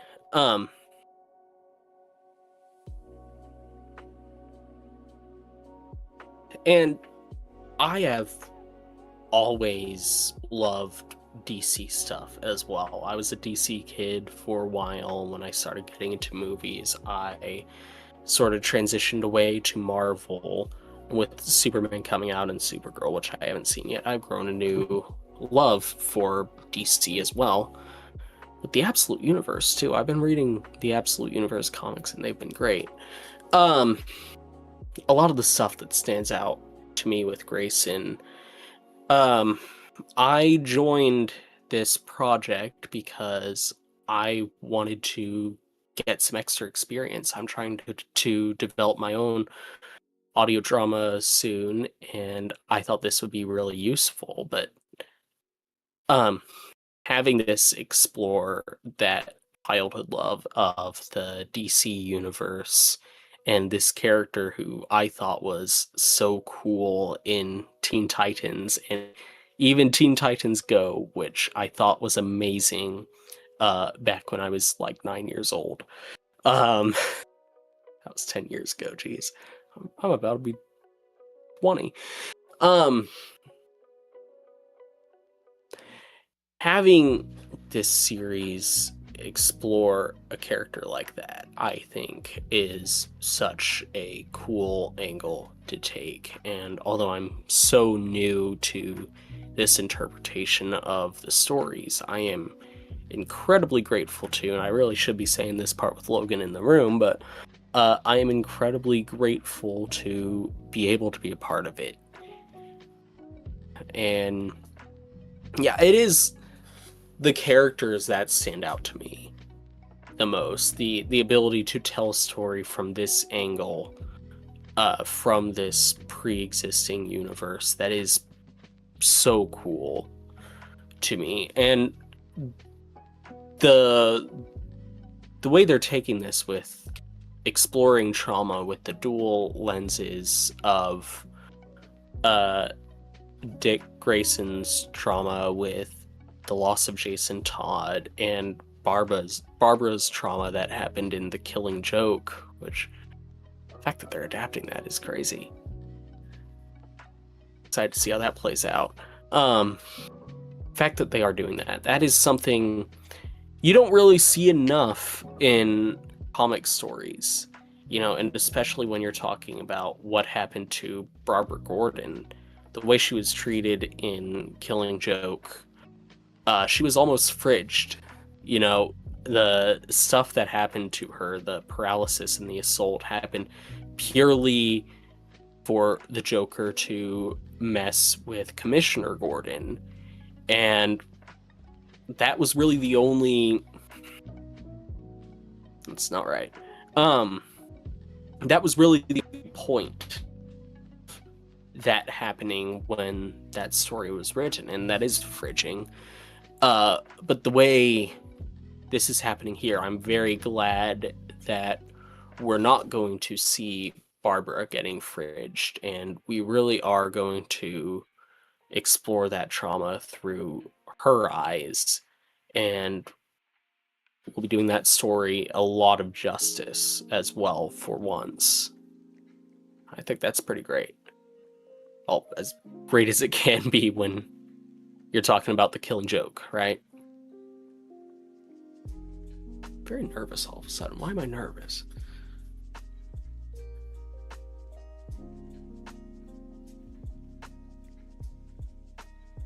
I have a habit of rambling. And I am back.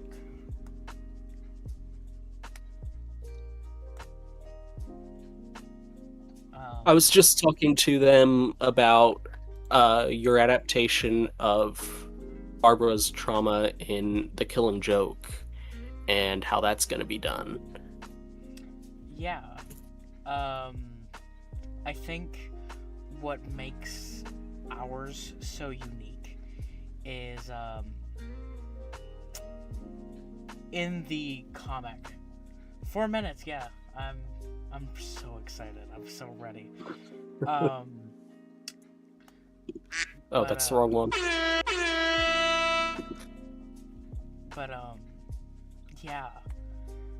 What I think makes our version of The Killing Joke so interesting is there is a emotional core to the show that we find through Barbara, where it's almost like the overcoming aspects of everything that's with the Joker. What's different from the comic with The Killing Joke is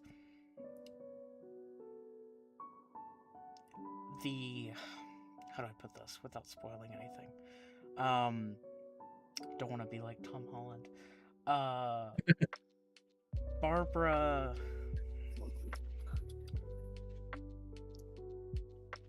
Barbara's story and journey almost comes from the lens of somebody who, as I said before, she's dealing with the emotions of it still, and they're still hard to deal with, obviously, but she is almost in a more emotionally stable state than Dick is. Most certainly. Not almost. Most certainly is. so she kind of is helping guide him through everything. Also, we are at 60 seconds. We have a minute left. So What I touched on a bit yeah. was talking about how in The Killing Joke, Barbara was essentially fridged, right? Her trauma was used for the sole purpose of Commissioner Gordon's character development, right? Which Yeah.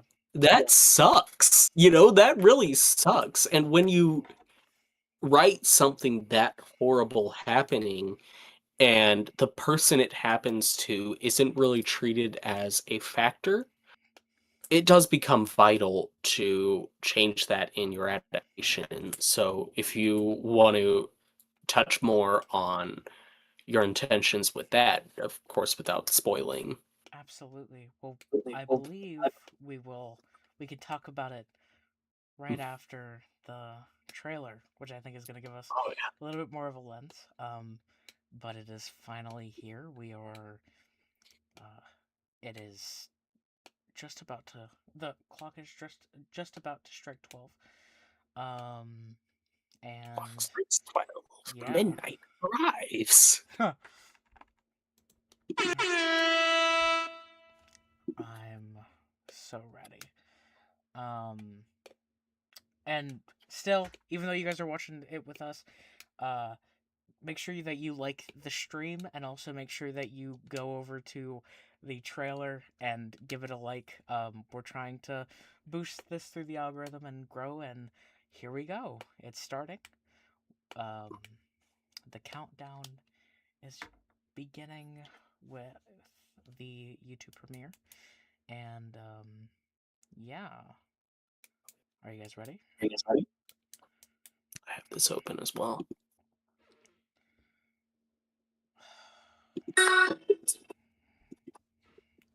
I really wish I knew how to change the premiere beginning thing on YouTube. I gotta figure that out. But If only you could do like your own graphic, you know, that you have the rolling film reel, yeah. and then at the very end it joins with the cat to form your logo. That'd be really cool. I think I've seen somebody do that before, like have their own graphic. I just don't know how to do it. I'm still obviously I can see though with the fact that the stream has been doing so well, there is a level of people who are gonna want to watch the streams. So might start streaming more, I guess. Wow. This has been fantastic, though. Thanks to all of you guys for coming and hanging out with me and waiting for this countdown of this trailer. I'm so ready for the world to see what we've been working on for so long. Feels like your baby being born, right? I mean, closest thing to it that I can imagine, I guess. 10, 9, 8, 7, 6, 5, 4, 3, 2, 1. Here we go.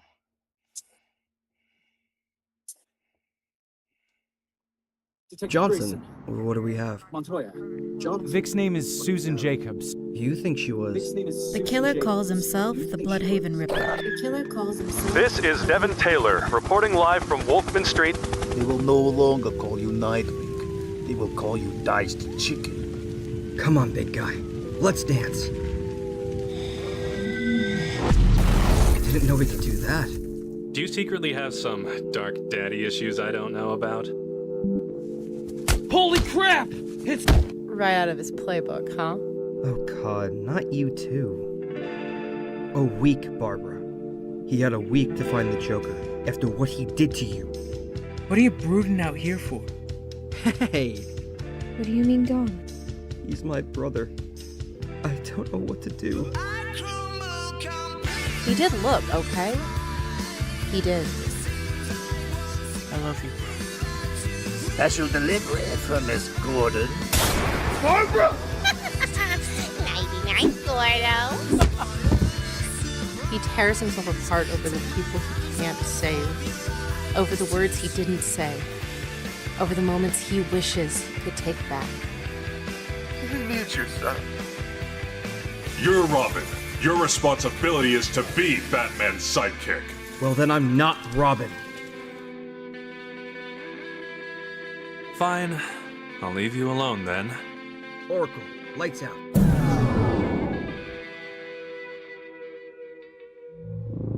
Hello, Sarah.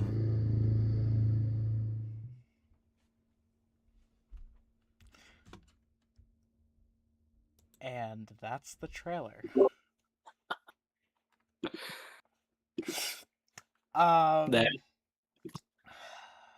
I'm so excited for you guys to see this show. I know it seems like January is a long way away, but honestly,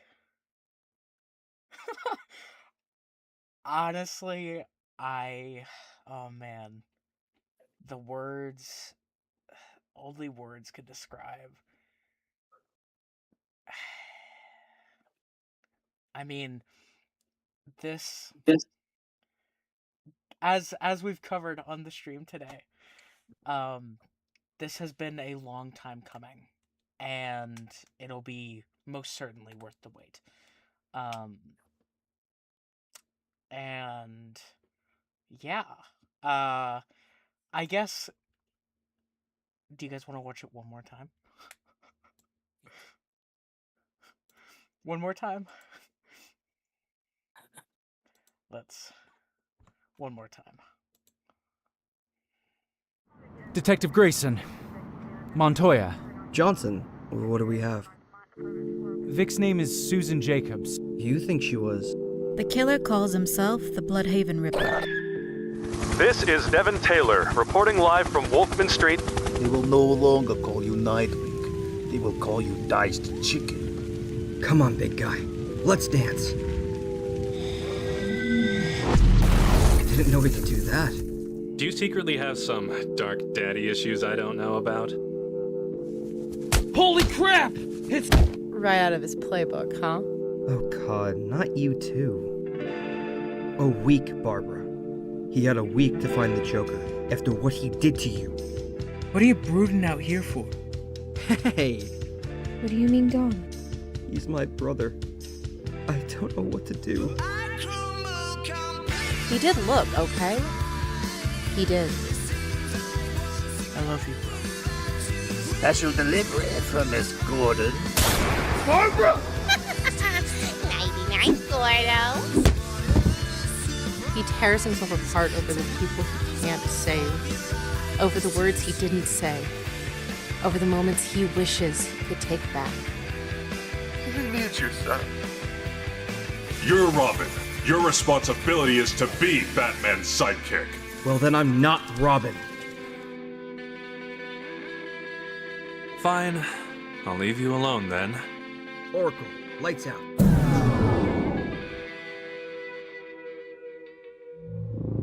Hello, Sarah. Ugh. So, how are we feeling? What are we thinking? What questions do we have now that we've seen the trailer? Because I'm sure you guys have them.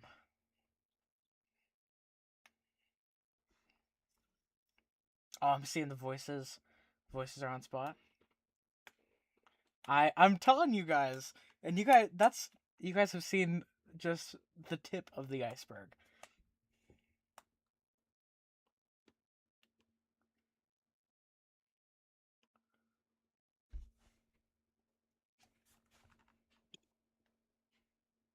I'm really happy that you guys enjoyed the trailer. Yeah. I think I'm share it to people. Let them see what we're cooking up. Hopefully we can we're trying to grow the audience as much as we can.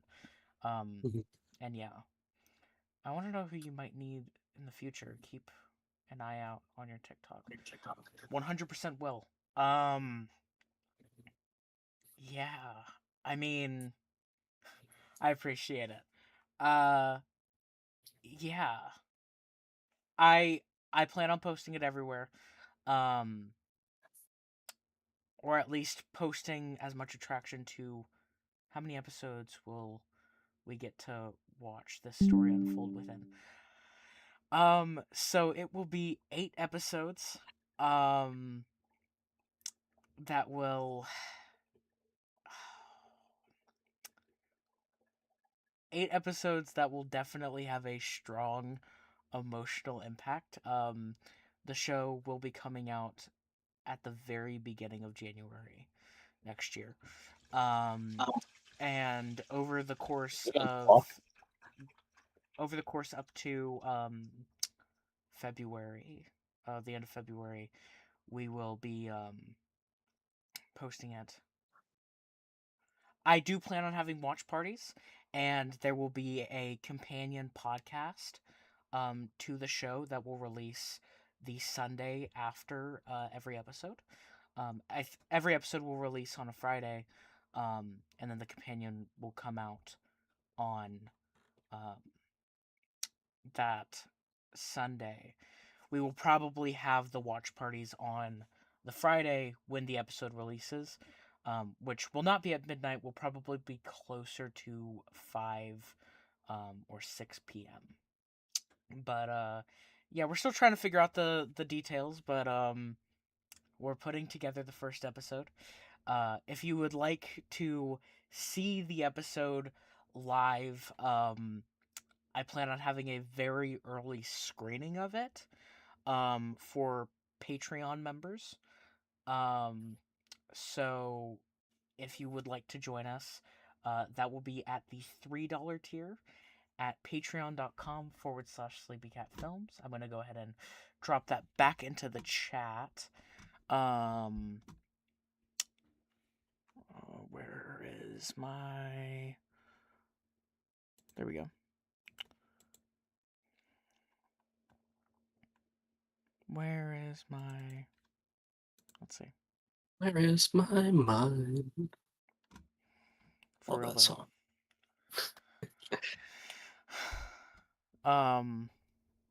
Yeah, and if you enjoyed that song, the second trailer that we're already talking about, it's another banger. That's all Now, I gotta say.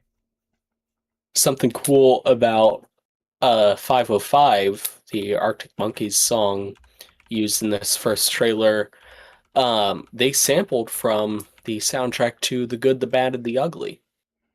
Oh, very interesting. You won't find the song they used on the official soundtrack album, but if you watch the movie, it's right around when Tuco discovers the graveyard near the climax of the film. You'll hear that organ melody, and it'll make it feel like you're listening to that album again. So, it's one of my favorite music fun facts. All right. Well, I guess we're gonna roll into the second question segment. So what questions do you guys have coming out of the trailer? I guess do you have any questions, Charlie?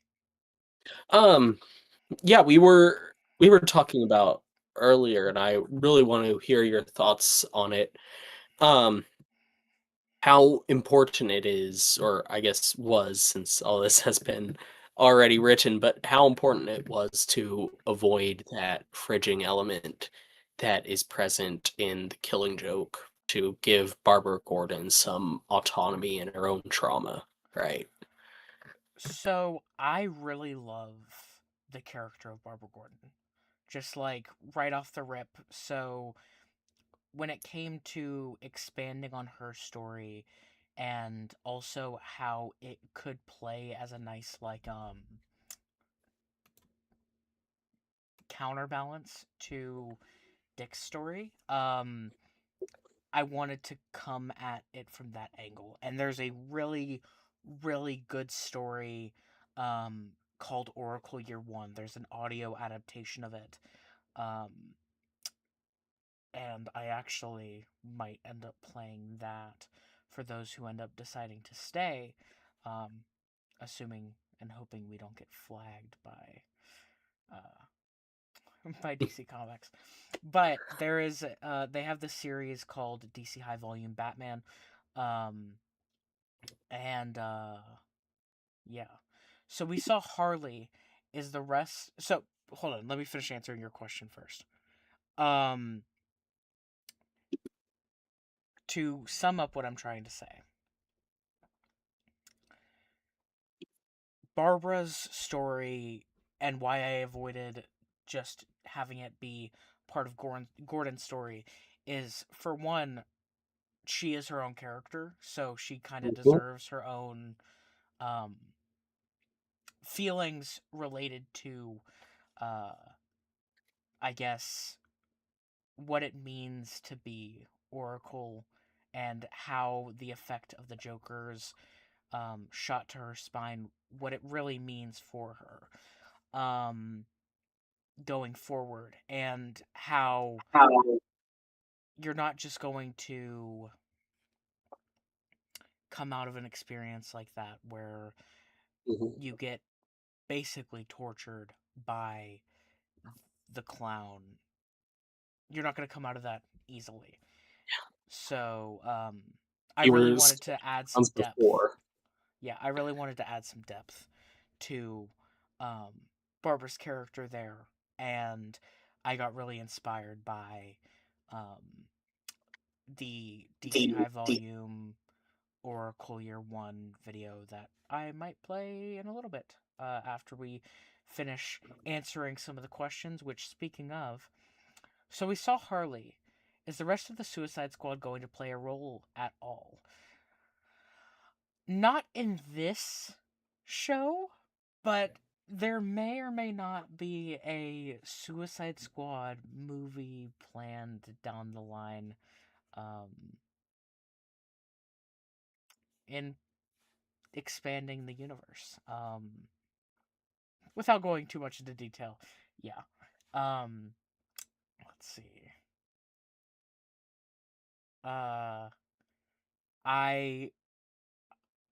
think what I'm so excited about with people seeing this show is there is a special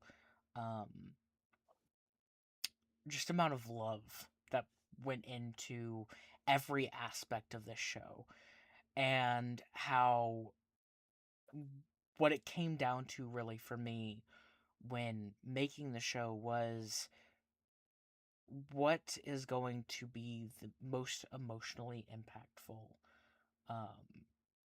for the audience, and how to do that within a universe that is already existing, but this still being the first project. And I think that that we pulled it off. So, yeah. Do we have any other questions? I'd love to hear them. Oh, let me turn back on the music. I was like, why does it feel so quiet? Oh, nope.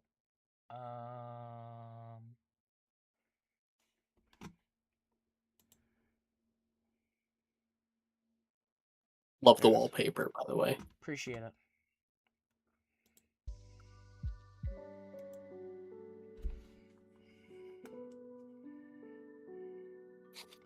Oh, and we will probably do more like Q&A style live streams with the cast as we get closer. As I said in that one video that I showed earlier, I plan on doing a whole marketing campaign style thing where we have the cast, we have the crew, and we talk about the project and stuff like that. Are your other projects also going to be mainly audio-based or just Grayson? So,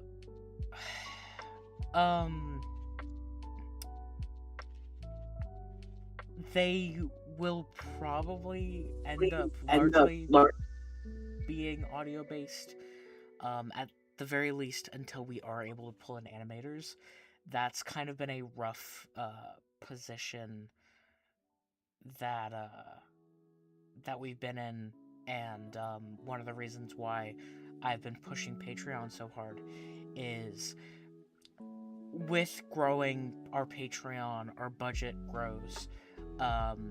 I'm able to not only pay our fantastic cast and crew, but also invest in artists and a team that are able to expand our world visually. As I talked about earlier, I want the creative visions of different writers and directors to really shine through these projects. And I think that primarily animation is one of the best ways to do that. So, good question. And short answer, they might be, but not preferably. So, yeah, that answers if that answers the question. Yeah, what other, keep them coming. Keep them coming. I think it would be really cool to talk some about your vision for this extended universe as a whole, and how you want it to look, right? Like, how far do you want to take the more fantastical elements of, like, Greek gods, you know, or the multiverse, you know, how far your elements? So just basically it's up to us. Exactly. And to answer your question, to that point, we already kind of have an outline of our MCU phases 1 through 5, kind of thing, and what our overarching narrative for this first chapter is. So I guess where we're starting is we want to kind of focus on expanding cosmic and into mythology, and then from there going into other aspects, the multiverse, you know, stuff like that. Yes, where do you see this going? Are you planning on doing your own take like this on all of DC? Yeah, I'd like to. I'd like to, more or less be the thing that brings a ton of artists together, and has them tell their own stories within it. You know, I read a lot of comics, but I don't know everything. And so we're constantly looking for writers, directors, and in general just artists to expand the vast world that we have developing in front of us. That is something that I hope to participate more in, as well as somebody who's trying to be a writer. I grew up loving these stories, and I'm hoping once Grayson gets sorted that I'll be able to write some of my own as well. We would be happy to have you.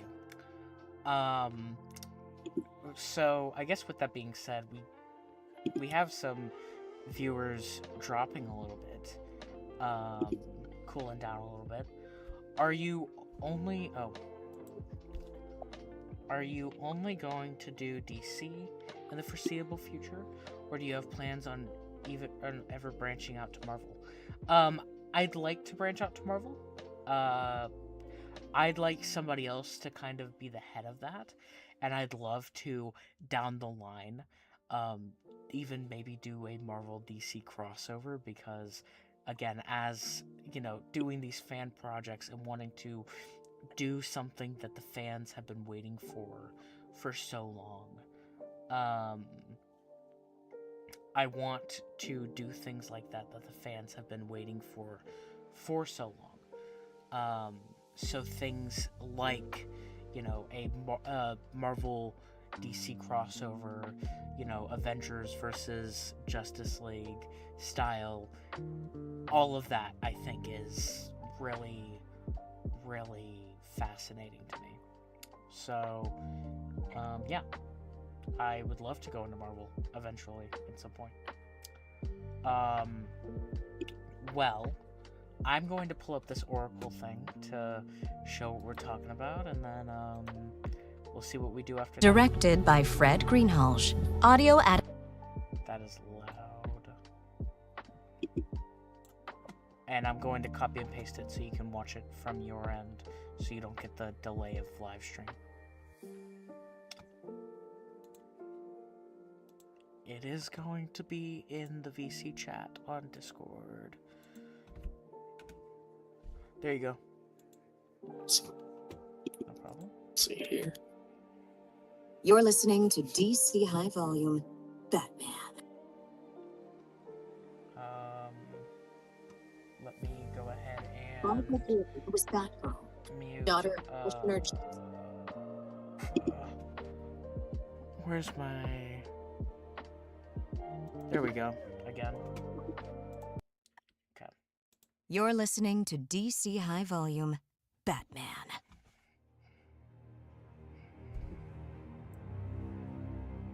Barbara Gordon was Batgirl, daughter of Commissioner James Gordon and one of Batman's most trusted allies in his war on crime. But that was before the Joker, before the bullet through her spine, before everything changed. Gordon, now Barbara must discover what it means to go on when all she had and all she believed herself to be has been torn away. And now, Oracle, Year One. This also is a good lens of kind of audio-wise where we're coming from.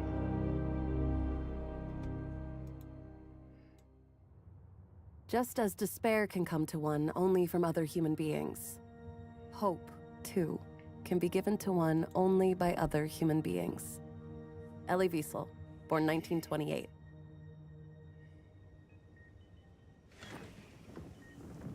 I can't believe I was such an idiot. I'm Barbara Gordon. My father, my adoptive for father, those who are just joining is Commissioner Gordon of we, Gotham City. Watched the Grayson I've lived trailer, in Gotham City most of my life. on the page, and we are watching one of the biggest inspirations for where Barbara Gordon is mentally in our show. Thanks, Dad. I'm no novice. I ran one of the largest libraries on the East Coast. I was Batgirl, for crying out loud. I have fought everything from crooked bureaucrats to costumed crazies. Riddle me this. Who is... So, one night, I hear a buzz at the front door, and I just go and open it. I don't use the peephole to see who it is. I don't have the chain on. I just go and open the door. What was I thinking of? I love the idea of her blaming herself. Help. I think that makes it so, like, emotional. It was the Joker, and he had a gun. Hardcore. And there was a flash. And there's blinding pain inside me, and I am falling. And I hear myself screaming, and my dad shouting, and... I don't remember much else, fortunately.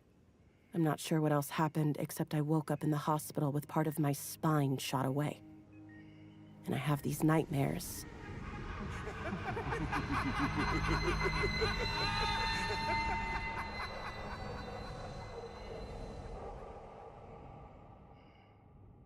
And sometimes when I wake up, things aren't much better. Barbara, didn't mean to disturb you. I understand you're going home tomorrow. Yes. The doctors tell me I was lucky. The Joker was using a doctored bullet half the grains of a normal .45. Had he been using a regular bullet, I would have been dead before I hit the floor. And he didn't want that, no. No, he wanted me alive.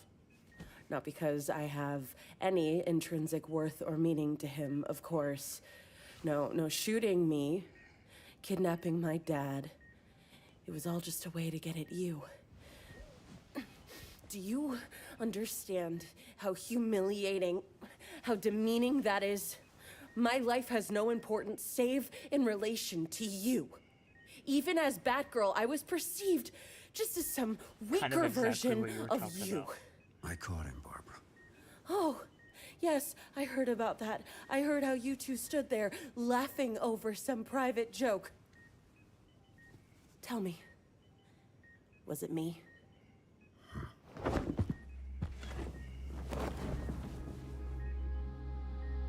Good. I hope I've heard him. That line hits hard, Nothing too. compared to the pain I felt. Or will feel. Good. I hope I've heard him. It's nothing compared to the pain I felt. 10 weeks and 3 days after the Joker shot out my spine, I was sent home. The media were in full attendance. Please, neither I nor my daughter has a 3 statement to days make at after this the time. Joker Please, shot out my give us a little spine. privacy. No, I don't want any pictures, please. We're over here. You know, when you're healthy, when you're whole, there's a million simple things you do every day that you take completely for granted. Things that, for me, were no longer so simple. Such as getting in a car.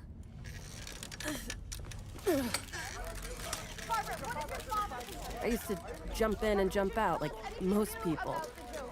Now every move had to be planned, almost choreographed. I got you. I'm holding you steady. I got you.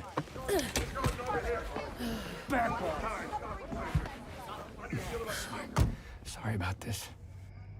In full view of everyone. You did that very well, honey.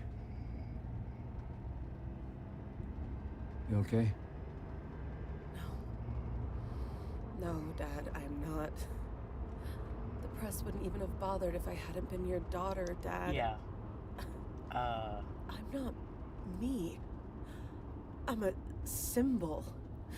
I We're think big on symbols this in Gotham. book really gives You refuse to have police guarding our a home. deep insight Every to other big what the city police character of commissioner Barbara has them, Gordon but can be you for wanted to symbolize how the open audience. your administration or is. for And you got for the hurt world because of it. too. I'm sorry, Babs. I am too, Dad. I am too. So began my 6 months in shadows. I went to both my physical and emotional therapists. Steady. Let your arms take the weight. Good. I had to accept I was never going to walk again. Part of my spine was shot away, the spinal cord hopelessly damaged. Here, come over here. Let me massage the legs for you. Keep them from atrophying. There you go. Worst of all was the fear I felt of being physically helpless, unable to defend myself, of having no sense of self, of feeling that I meant nothing, that my life was now over. Many people in similar situations feel this way, Barbara. It's completely natural and 100% normal. You're not alone. I sat in the back bedroom of my father's apartment for weeks, afraid to go out, afraid of the next day. And what would happen to me if, God forbid, Dad should die or be killed? How would I live? On charity? I was tired of being a victim. I had skills and abilities long before I became Batgirl. It was time to make them work for me again. It was time to stop being afraid. Yeah, he did paralyze her on purpose in one of the most. Where do you want these, Miss Gordon? Just in here. Thank you. You got it. With a grant from the Wayne Foundation, I set up shop in my bedroom. Just to prove I put a point, together as too. powerful a computer setup as I could. One thing I knew how to do was research. Exactly. And thanks to my modem, I could tap into databases worldwide. I discovered I had an affinity for computer hacking, and I started to make some money.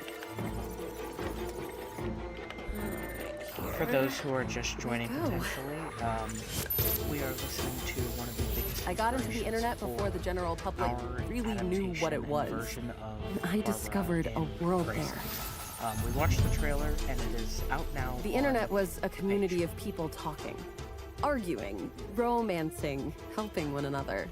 And you didn't even have to use your real name. You were simply who you were online. I found an enormous freedom and complete acceptance there. And for a time in my life, the cybernet was more real to me than the world outside my window. In a strange way, I became more real to me as well.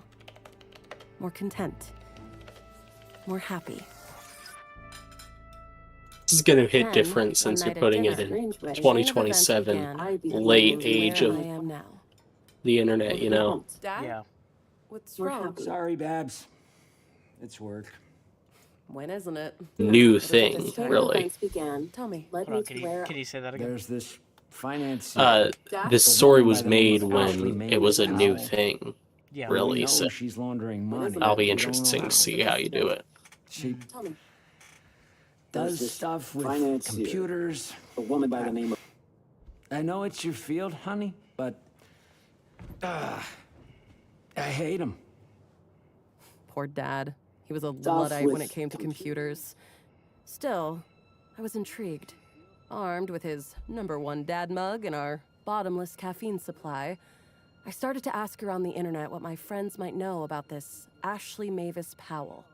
I got a quick reply from Sylvia Candry, a police computer operator working out of NYC. Girl, you're talking about a criminal we also know as Interface. And she is a nasty piece of work. Interface actually has a low-level metahuman talent that lets her interact directly with computers. Oh, she alters files, reroutes things, makes disks crash, always louses up the evidence so it's unusable. She's also a child abuser. We would love to get her in jail on any pretext, just to get her away from kids. Be extra careful of her. She's very sick and very dangerous. And SK. Dad probably knew most of this already. I can understand why he didn't tell me. I hate people like that. I decided to go after her via my computer. She was elusive, but I was determined, and I had nothing else to do.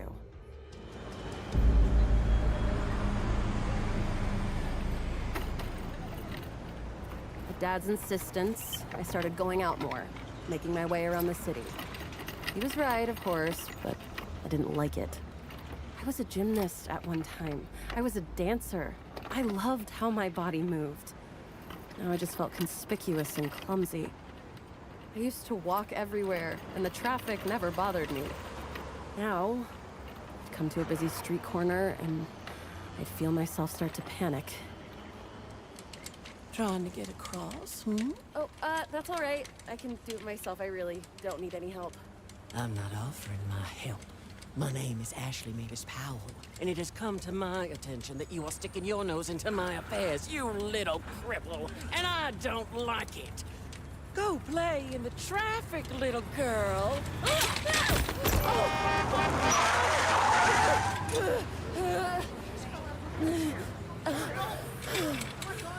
Someone in the crowd helped me get back into my chair as Ms. Powell disappeared. Thank you. Thank you so much. I'm fine. She made me feel like a helpless victim again, and had laughed doing it. Ms. Powell had just made the biggest mistake of her life. I needed a resource, and not one from Batman or my father. One I would find on my own. I am confined to a wheelchair and need to find some form of self-defense. Anyone have any ideas? End. Babs.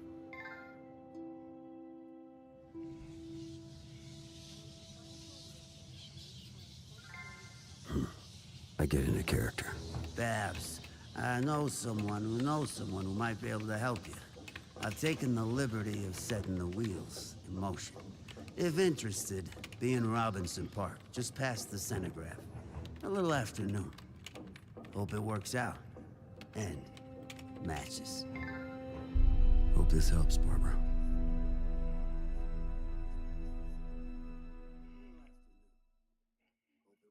And I would like to make a version of this that is a short film that Robinson is just Park, for just her. past the Centrograph. Mhm. Still not sure what I'm doing here. I'd love to see what that. I've been looking for. Yeah. But I keep my eyes open. I roll past a couple of unhoused drifters resting under a tree when I suddenly feel like I'm being watched. I take it you're Babs? Friend of yours told an acquaintance of mine about you. Don't let the appearance fool you. My name's Richard Dragon, and I'm here to help you. Maybe. First, tell me what it is you want. I don't want to be afraid anymore. Fear's useful in moderation. What do you really want? To walk again. Can you fix that? Nope. That's not what you're really seeking. Well, I want my life back. That's who you were, not who you are. Who are you? I don't know. I don't know if I ever knew. Now you're ready to begin. That's what you're here to discover. And these may help. These Eskrima sticks are my gift to you. And so began the weeks, the months, in the park. Learning from a street bum named Richard Dragon. Good! Focus! Philippine art of stick fighting called Eskrima. The physical and mental discipline honed questions of my identity. Strangely, or perhaps not so strangely, the answer came in the form of a dream.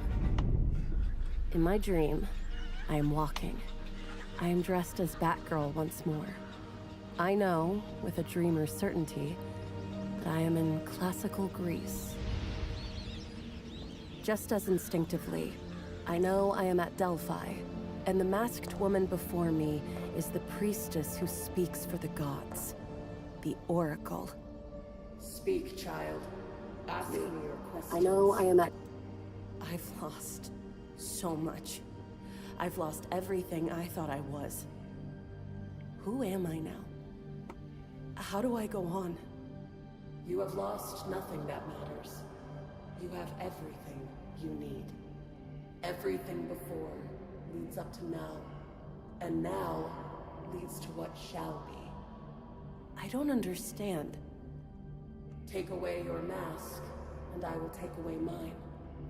Then you will understand. I remove the Batgirl cowl. Oh, she is me. Now do you see? Thanks, man. Have a good one. And then I woke up. And I did understand. I knew exactly what I was going to do with Ashley Mavis Powell. I realized that the internet could be a mask as surely as any cowl. I could assume an identity, and this time not a secondhand version of someone else. This would be mine. My mask, my shield, my persona. 3 weeks later, I had everything ready. I hurled my gauntlet at Interface. Huh? Wait, what's this? Greetings, Interface. This is Oracle. I know your secrets, and I will have what you hide. And nothing you can do will prevent that. I also think there's so much cool visual elements that you can do using Crash your files, short your hardware, and collect your kind of guts like for goddess. the movie Searching. Or Contact. where it's Now from the Powell was perspective arcing of from site to the site on the internet. desktop. Her mind whipping around the Searching world. is so cool. I really thought it wasn't Deeper good. and deeper It was into great. my trekking. I had gotten her attention and drawn in her mind. Now all I had to do was execute my pre-arranged program. And go. Dogs series. What? Execute. Well, How which is very about appropriate. hackers. Yeah. No. Powell was silent to the computer, and now I had it caught in a logic trap, endlessly repeating the same circuit over and over again at the speed of thought, unable to break free, until I cut her loose.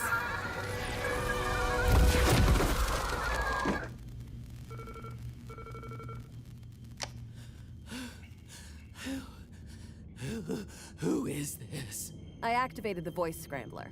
All Powell would hear was a husky, metallic baritone. You know who this is? This is Oracle. What I have just done to you, I can do again. Anytime. I've set a post-hypnotic suggestion in your mind. I can trigger the logic trap anytime I choose. And I will. Unless you do exactly as you're told. She's so cool. Barbara, I'm home. Good day. That Powell woman, the crooked financier I told you about a few months ago, turned herself in today, along with all her files. Oh, amazing. Dad, your hat? Really?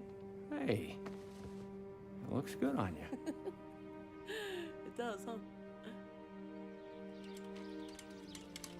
It felt like the right time to take another trip to Robinson Park. Good afternoon, Babs. You look radiant today. I am. I think I found, well, not the answer, but a start of the answer to my question. Then, you no longer need me. You know the forms. Keep practicing. Grow great, little spirit. Thank you, Sensei, for everything.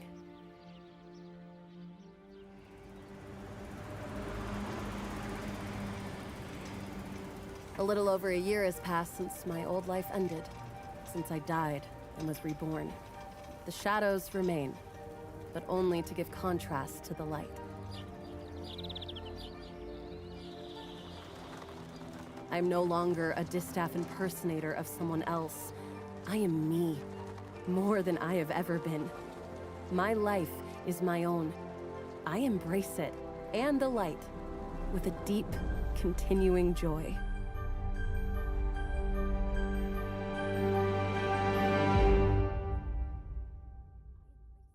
And the light, with a deep, continuing joy. And that was Oracle Year 1. Yeah, I really love that story. Yeah.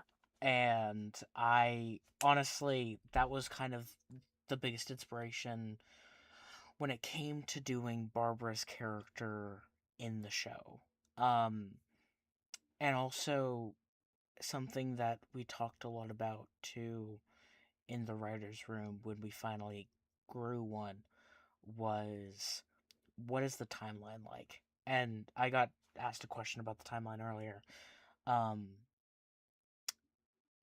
So Barbara gets shot a week before Jason dies. So it is kind of the worst week for Bruce because she gets shot, which causes Jason to come home from the Titans, and it sends off a whole ripple effect that grows into where we are at the beginning of Grayson. So yeah, now that we've watched that, are there any questions before we head off of the stream? This has been a pretty successful one. It's been pretty cool having everybody around. Really appreciate you guys. What questions do we have? I'm all open to all the questions. So let's hear them.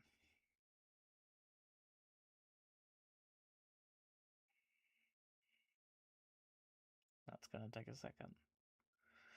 Do you have any? Or just general thoughts about that story?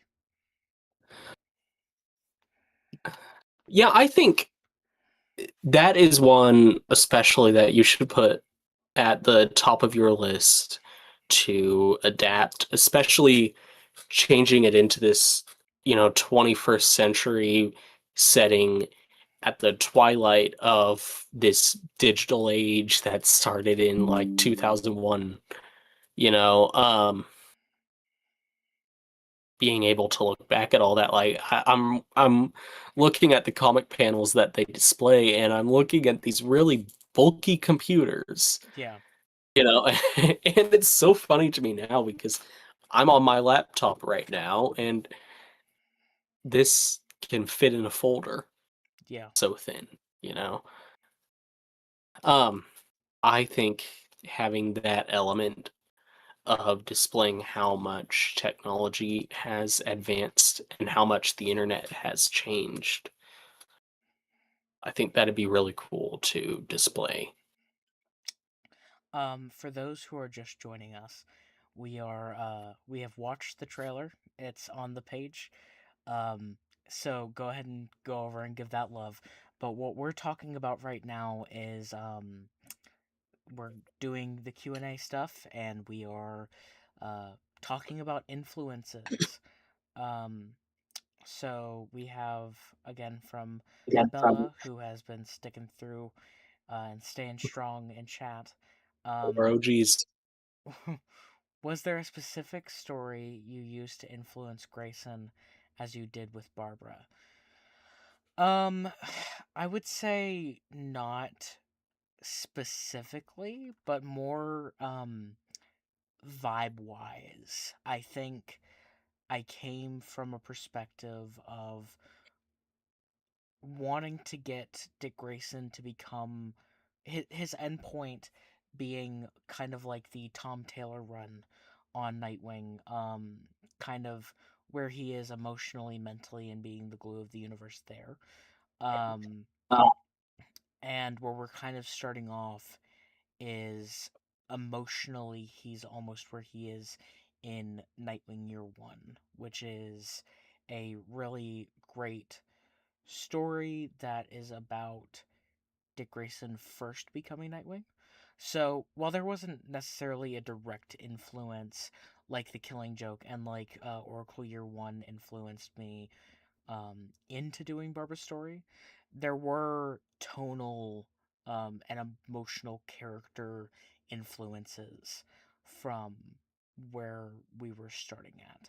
That was a great question, though. Any other questions? I know it says that we have 4 viewers watching. I appreciate you wherever you're watching in the world, whether it's really early in the morning or whether it's super late at night. I Almost midnight appreciate for you me. guys. It's almost 1 a.m. for me. And but this is worth it. Especially after that reaction to the trailer and how much you guys loved it.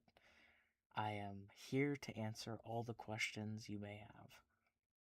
I know I would love to hear as much as you are able to tell, but beyond Grayson, can you name other stories that you really want to focus on that you're looking to? So I one of the absolute books that I've been really reading and really loving is Absolute Wonder Woman. Oh, I need to start that. And you were talking about mythology earlier and touching on mythology in our DC universe.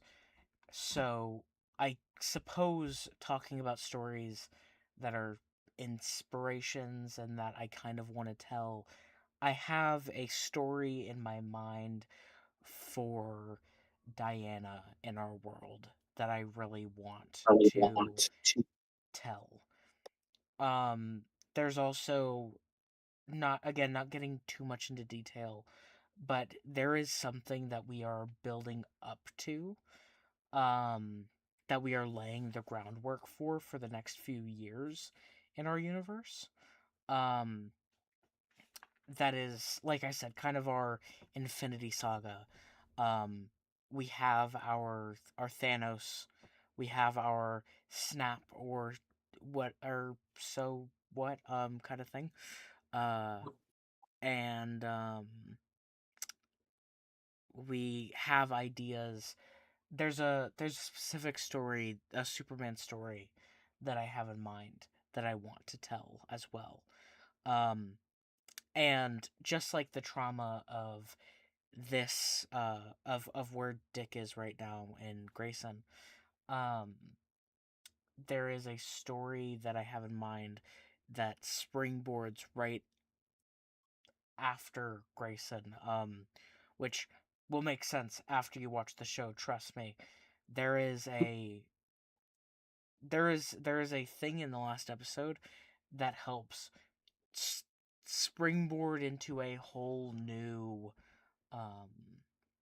kind of world of where our characters are going. And there's a story for Batman there that is just totally heartbreaking. In the same way that Grayson is going to be for the character. Without getting too much into detail. Maybe off of stream I can show you what we actually have in store and give you a little bit more detail. But I would love to talk shop with you for a bit once this is done. Absolutely. But yeah, that's a great question. So it says we have 4 viewers. From our 4 viewers, do we have any other questions before we wrap up this very successful and fantastic stream tonight?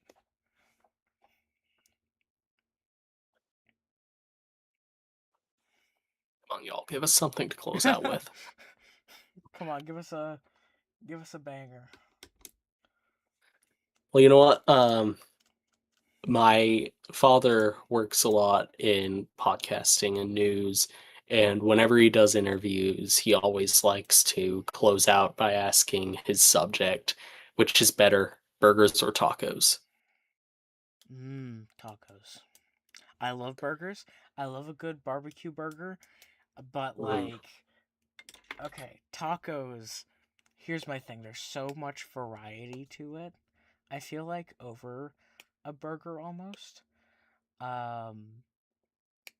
Like, because of course you can add a ton of stuff to a burger. Oh yeah.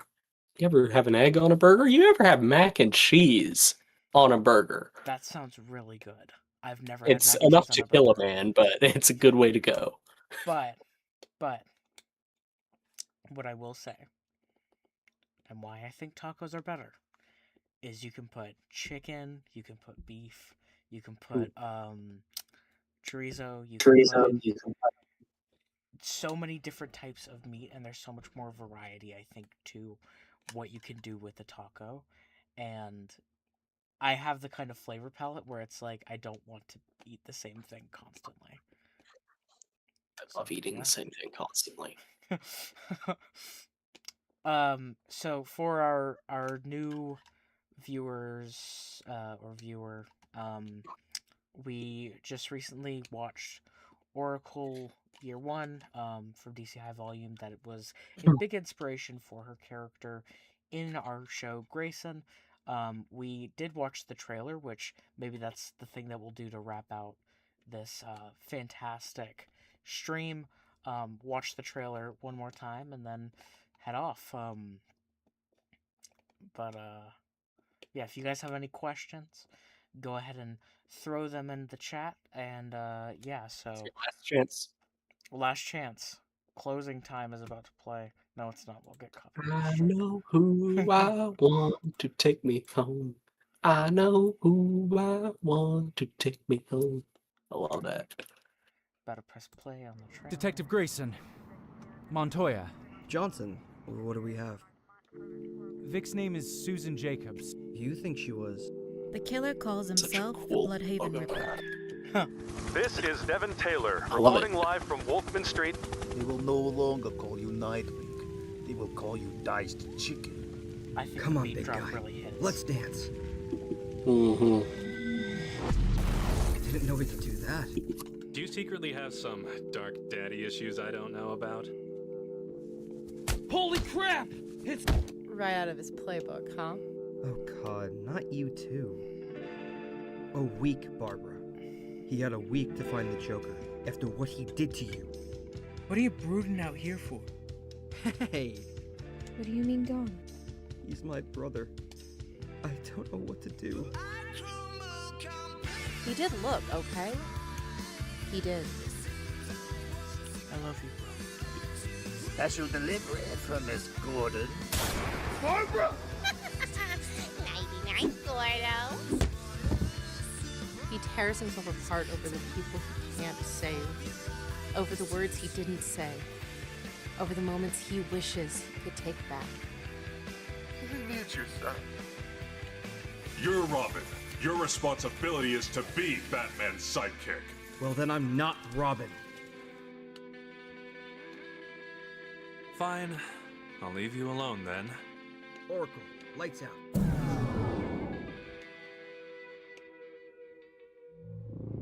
Hello, Sarah.